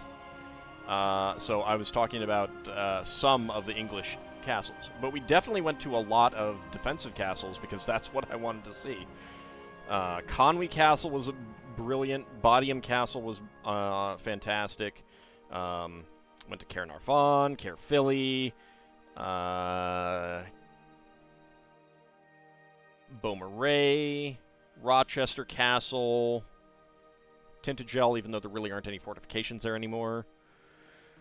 Urquhart Castle in Scotland. There's probably some others that I can't recall. Cairparavel? No, I don't know that one. Alright, let's make 6 pairs of 1x6s.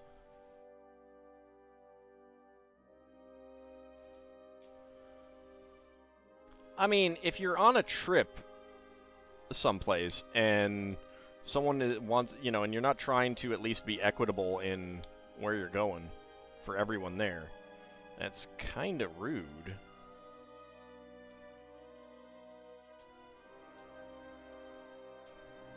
I mean, we went to places that I didn't care about, because that was things that other people were interested in.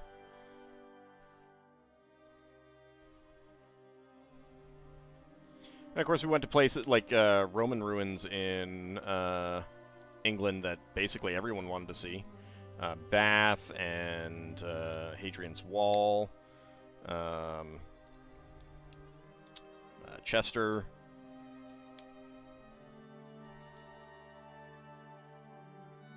Oh, Narnia Castle? I've never actually read Chronicles of Narnia.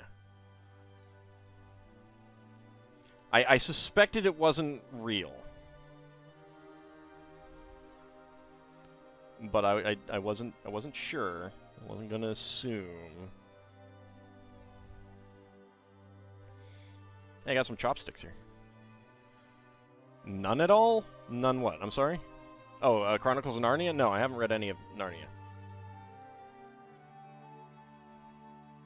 Didn't interest me.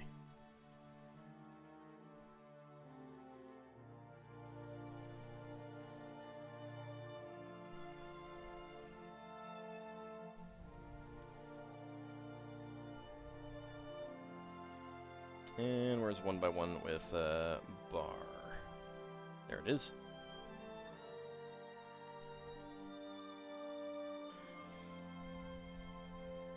I mean, it's not a lack of opportunity or anything. It was just a lack of interest.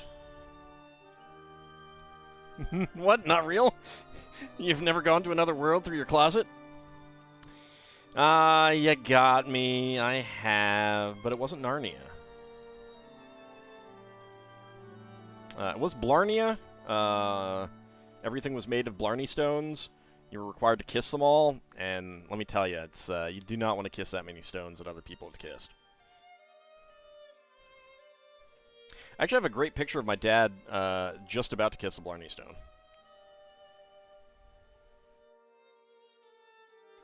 From when he was in the Air Force.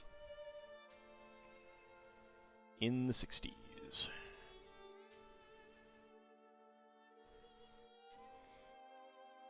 You haven't read that Wheel of Time? That's fine. It's a very, very long series. Oops.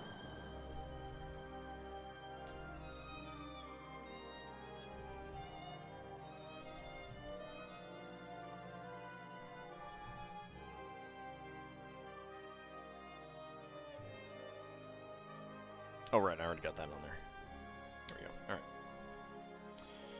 Let's get the 1x1 plates with clips in there. Howdy, Poopinell. How's it going?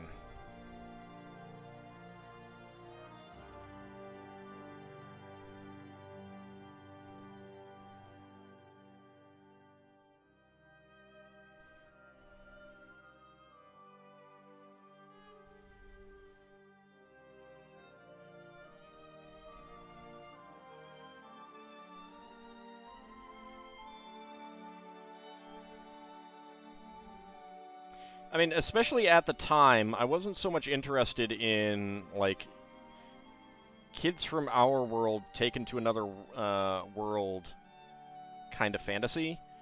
I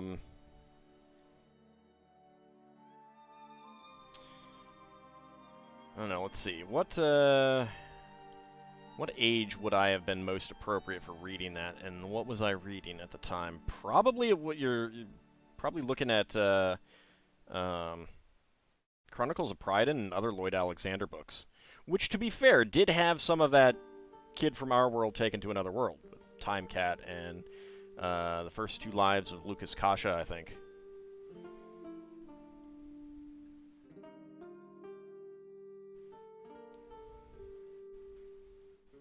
All judges you for your isekai fantasies? I do not, no.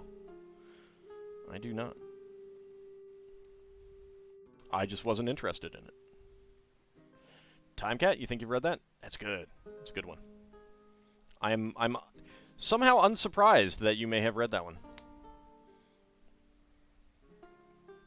It's funny when you start examining those Digimon is in effect an isekai. Yeah.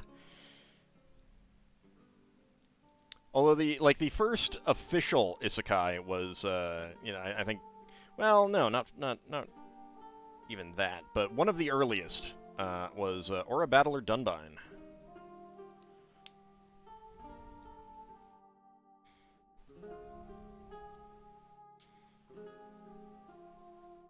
And then there were some manga magazines in Japan that basically had to say, yeah, we're not accepting isekai manga submissions anymore.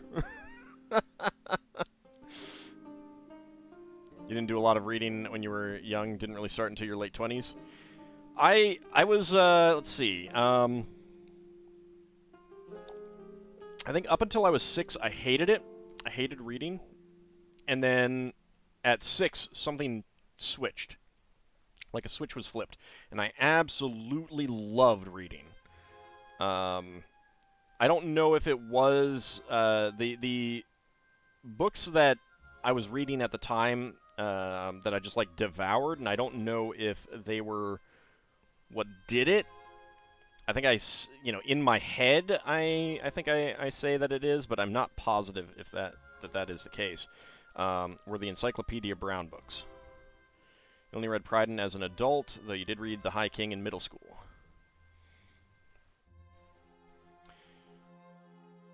Yeah, the Tripod series and the Pryden Chronicles were a couple series that I got to. So I think I'd already read some of Pryden when we started reading that in 6th grade, and then there was the Tripod series that we started reading the first book for school. And by the time we were expected to have finished the book for school, I had read the entire series. I was like, I just devoured that.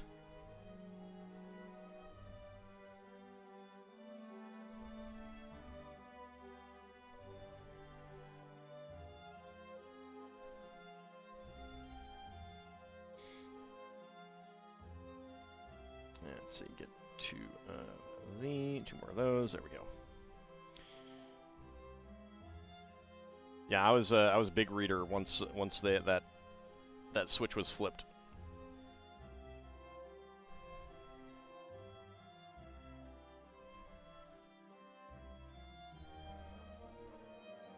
There we go. I don't know if I'd say it's the best, but still probably my favorite of all fantasy overall. And a lot of this is pure nostalgia.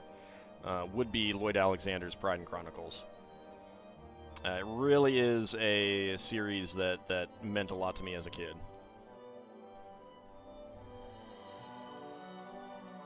You absolutely love the Tripod series. Oh, I got too many of those. Yeah, I mean, I just read them all, like just absolutely devoured them. And I vaguely recall it kind of messing me up because I think we had a test on it, like when we finished reading the first one for school, and I was like, I don't remember the first one anymore. I mean, not exactly, but I think it was one of those things of like, I've read too much of the series. I don't remember.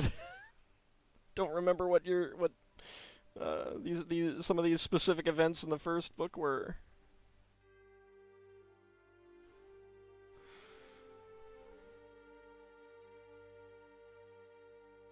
I don't think I've ever read any Stephen King, actually.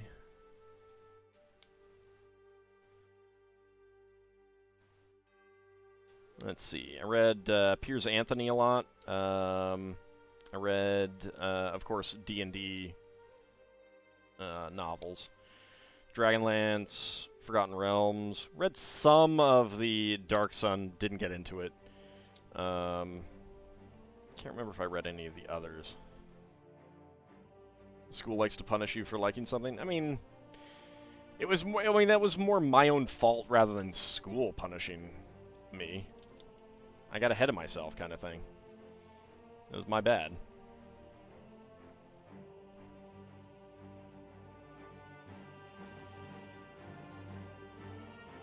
And I honestly don't remember how bad it was. It may not have even really been that bad. That's just what my memory of it is.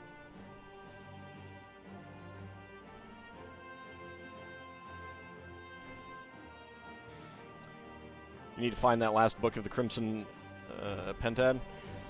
I think I stopped with the second book. I think I stopped with the second one. I, of course, read all of the Spelljammer books. Although, I'm not sure if I read those as a kid.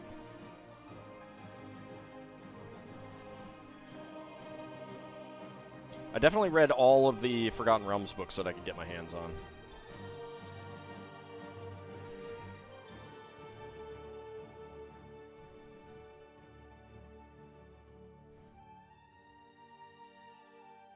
Howdy, baddie girl Caitlin, how's it going? Hello, Genki.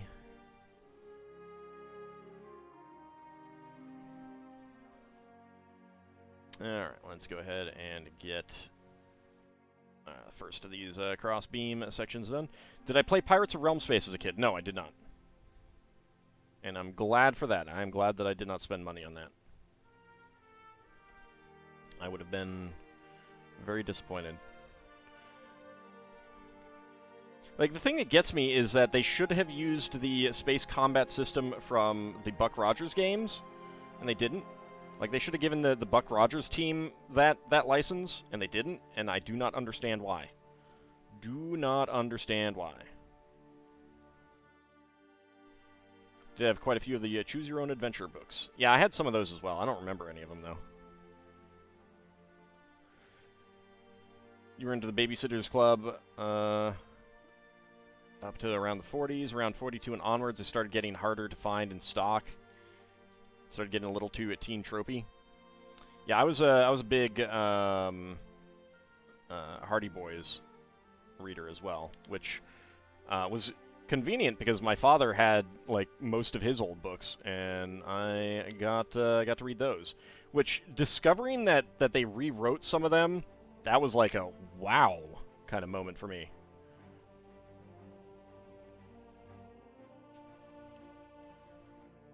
I mean, it's a good thing that they did for some of them. There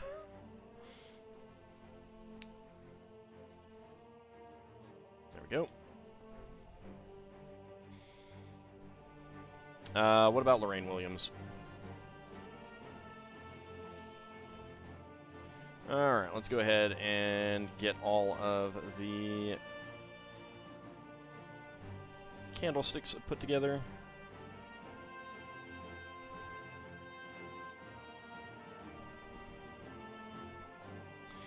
Betty Girl Caitlin, I am doing pretty well. It's nice to be on Friday.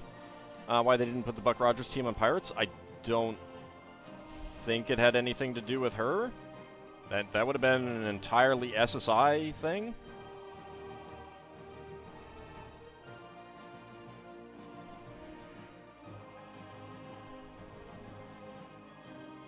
TSR just licensed the stuff to them. Didn't do anything really after it. I mean, some of the games were like had tie-ins and collaborations, like Azure Bond's Pool of Radiance, and I think Countdown to Doomsday may have had a Buck Rogers Adventure tie-in. I don't think that Matrix Cube did, or maybe I'm misremembering which one did.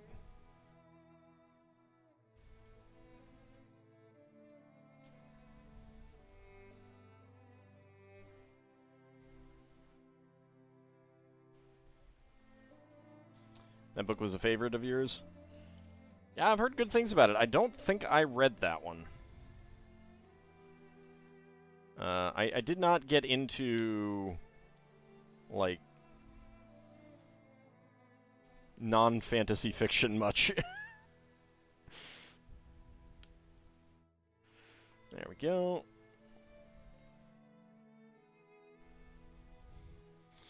Alright. Turn that way, and that one that way. That way, and that way. And clip these in here.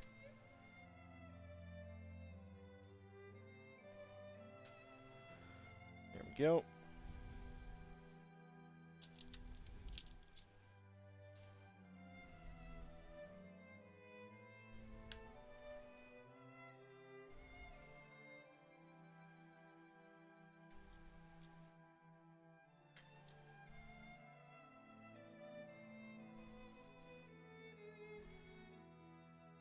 There we go. Okay.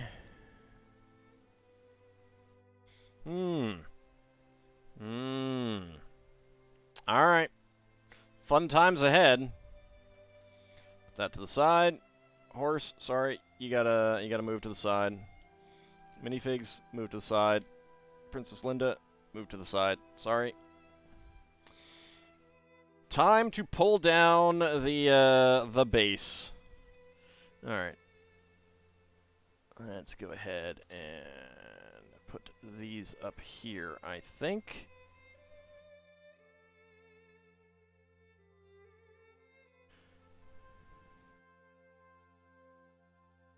There we go.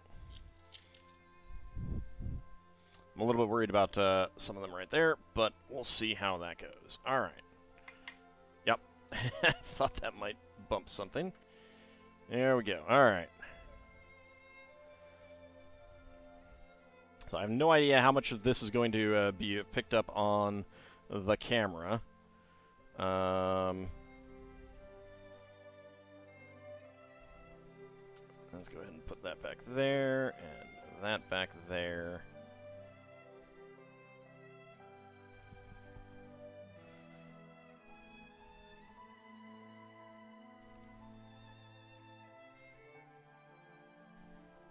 That up here for the moment. That back there.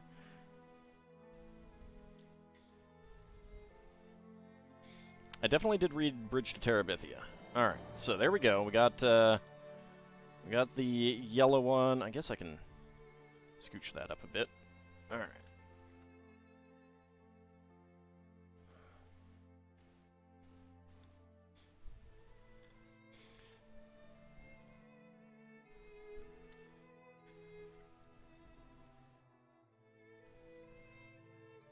There we go. So one leg in. And it's actually suggesting the red one's in first. Hydraulic jacks were fitted to the shoes at the base of each leg of the red tower to allow for precise alignment. The legs of the Lego model also have some flexibility to allow them to be joined together precisely. Okay. So let's grab a red one, and I kind of want to do this like around the edge rather than doing them one at a time. I mean, like doing the sides kind of thing.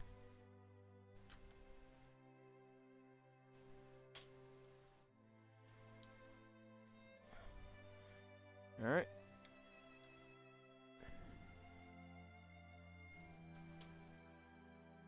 Join that. There we go. Make sure that is pushed down.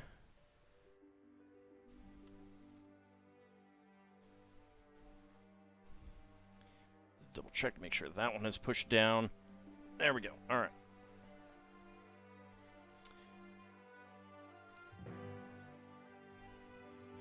There we go. Get the next red one.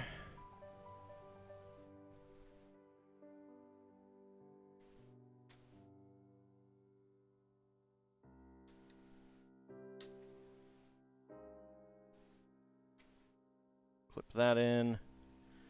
Push that in here.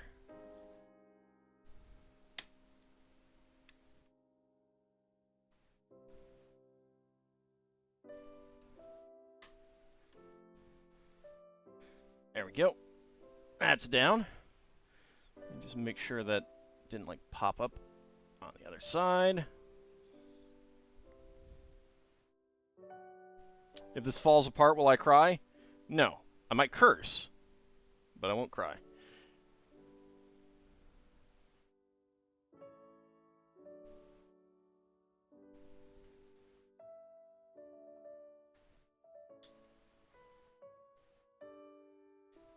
Alright, let me actually move this back a little bit so I have a little bit more space.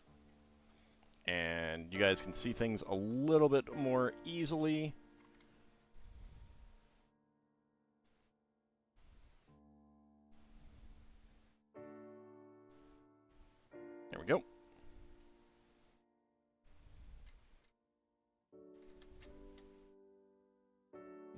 Okay. Alright, actually, let me go ahead and turn these. That should make them a little bit easier to go in. Yep, that's good. Alright. There we go. Clip those in.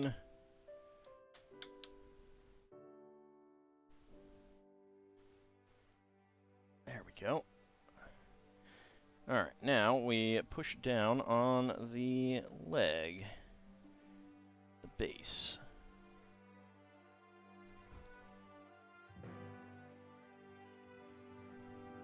Excellent.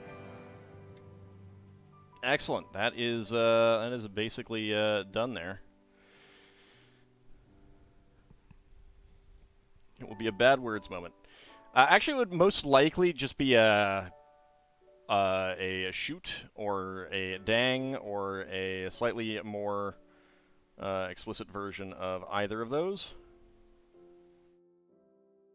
Or I may actually just say, oh poop, which I am wont to do. There's one kit you'd love to see me build. What is that? I might be able to make that a future goal.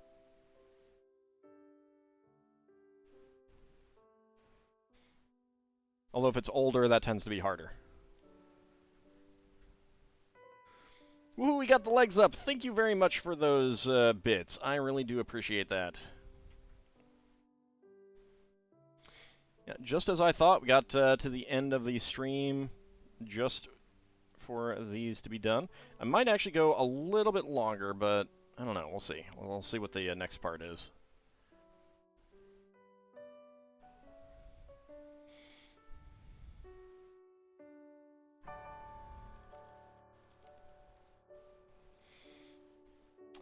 The Executor Super Star Destroyer, is that the one that's just coming out, or is that the older one? Well, Nolan, good news. I do have the Atari sitting in the back. All right, that's going for $29.30, so I'm not going to be doing that. Yeah, we're going to be wrapping up with this one here. Having 2 bags, that's a little bit more than I want to do. It's flexible, but it's pretty sturdy here, actually. Can we get an Atari LP then? I literally do not know Atari games, so probably not. That's a new one, though. You thought it was the older one. Well, the older one, unfortunately, that would probably be too expensive. If it's out of production and it's a big set, then you're looking at quite a bit of a markup, generally, I think. If it's an older and it's a small one, that's not too bad. Thunder Drummer, giving out a gift sub to a Nolden. Nice, thank you. You want to see the Jupiterus? Yeah, unfortunately, they haven't made a set of that.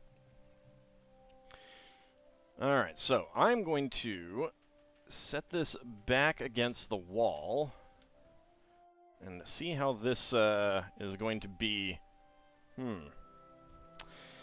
Alright, this may have to sit someplace else because I get a lot of shadow from this, and I don't think that it can go too much farther back. Yeah, that is a worry.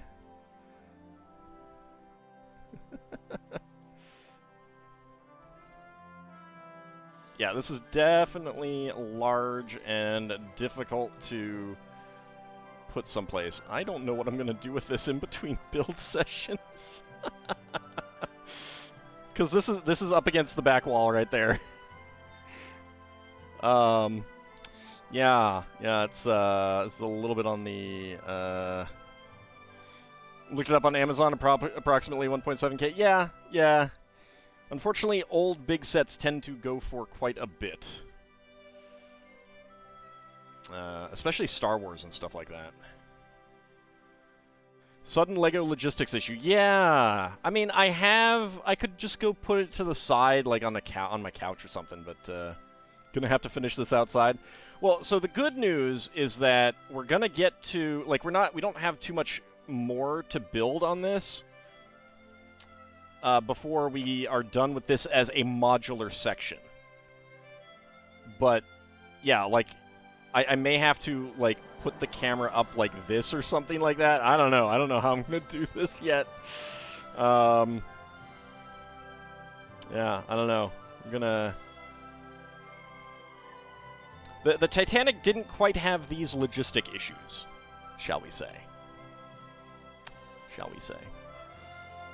But, I think that this is going to wrap us up this time. I may think about some repositioning of my camera. I don't know yet.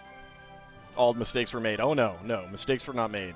But, logistics need to be figured out, shall we say. It is definitely a thing. Yeah, I'm definitely going to need to think a little bit about what we're going to do to get some of this working.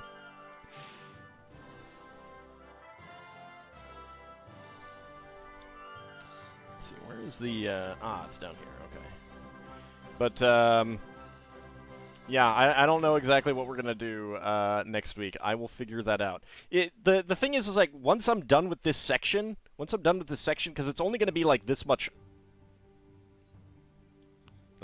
taller, kind of thing, and then we're done with the base module, and then we're going to go on the middle section, and then we'll do the top section as a separate, like, it comes apart in 3 pieces when it's done. So that is that's gonna make it a little bit easier. This is definitely the issue, and of course I'm not really gonna be able to have this as a oop, her hair got turned a little bit. There we go. Like, when it's done, I don't think that I'm going to be able to get the camera to pan all the way up or anything like that, so it's definitely going to have to be some post-build pictures photography on Discord and stuff when it's done, so... Oh, it's good. It's a good set, but man, is it big. Alright. I will probably look through some of these elements and, like, try to get them straightened out and stuff, but...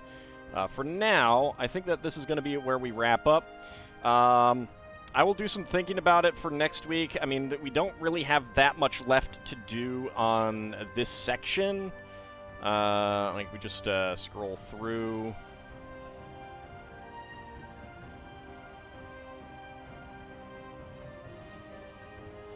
Yeah, it's very much a... We'll be doing some funky stuff going on, but we're soon to be done with this module, I think. Probably the end of next session. But that is going to be it for this time. I want to thank you guys for coming on out. I don't think that there's anyone streaming right now. There is, if that is accurate.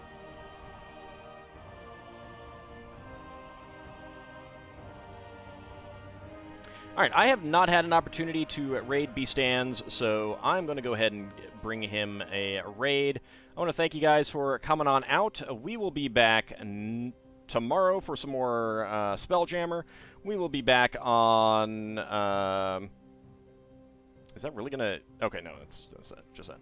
We'll be back on Monday for some more Dragon Quest Builders 1. We will be back on Wednesday for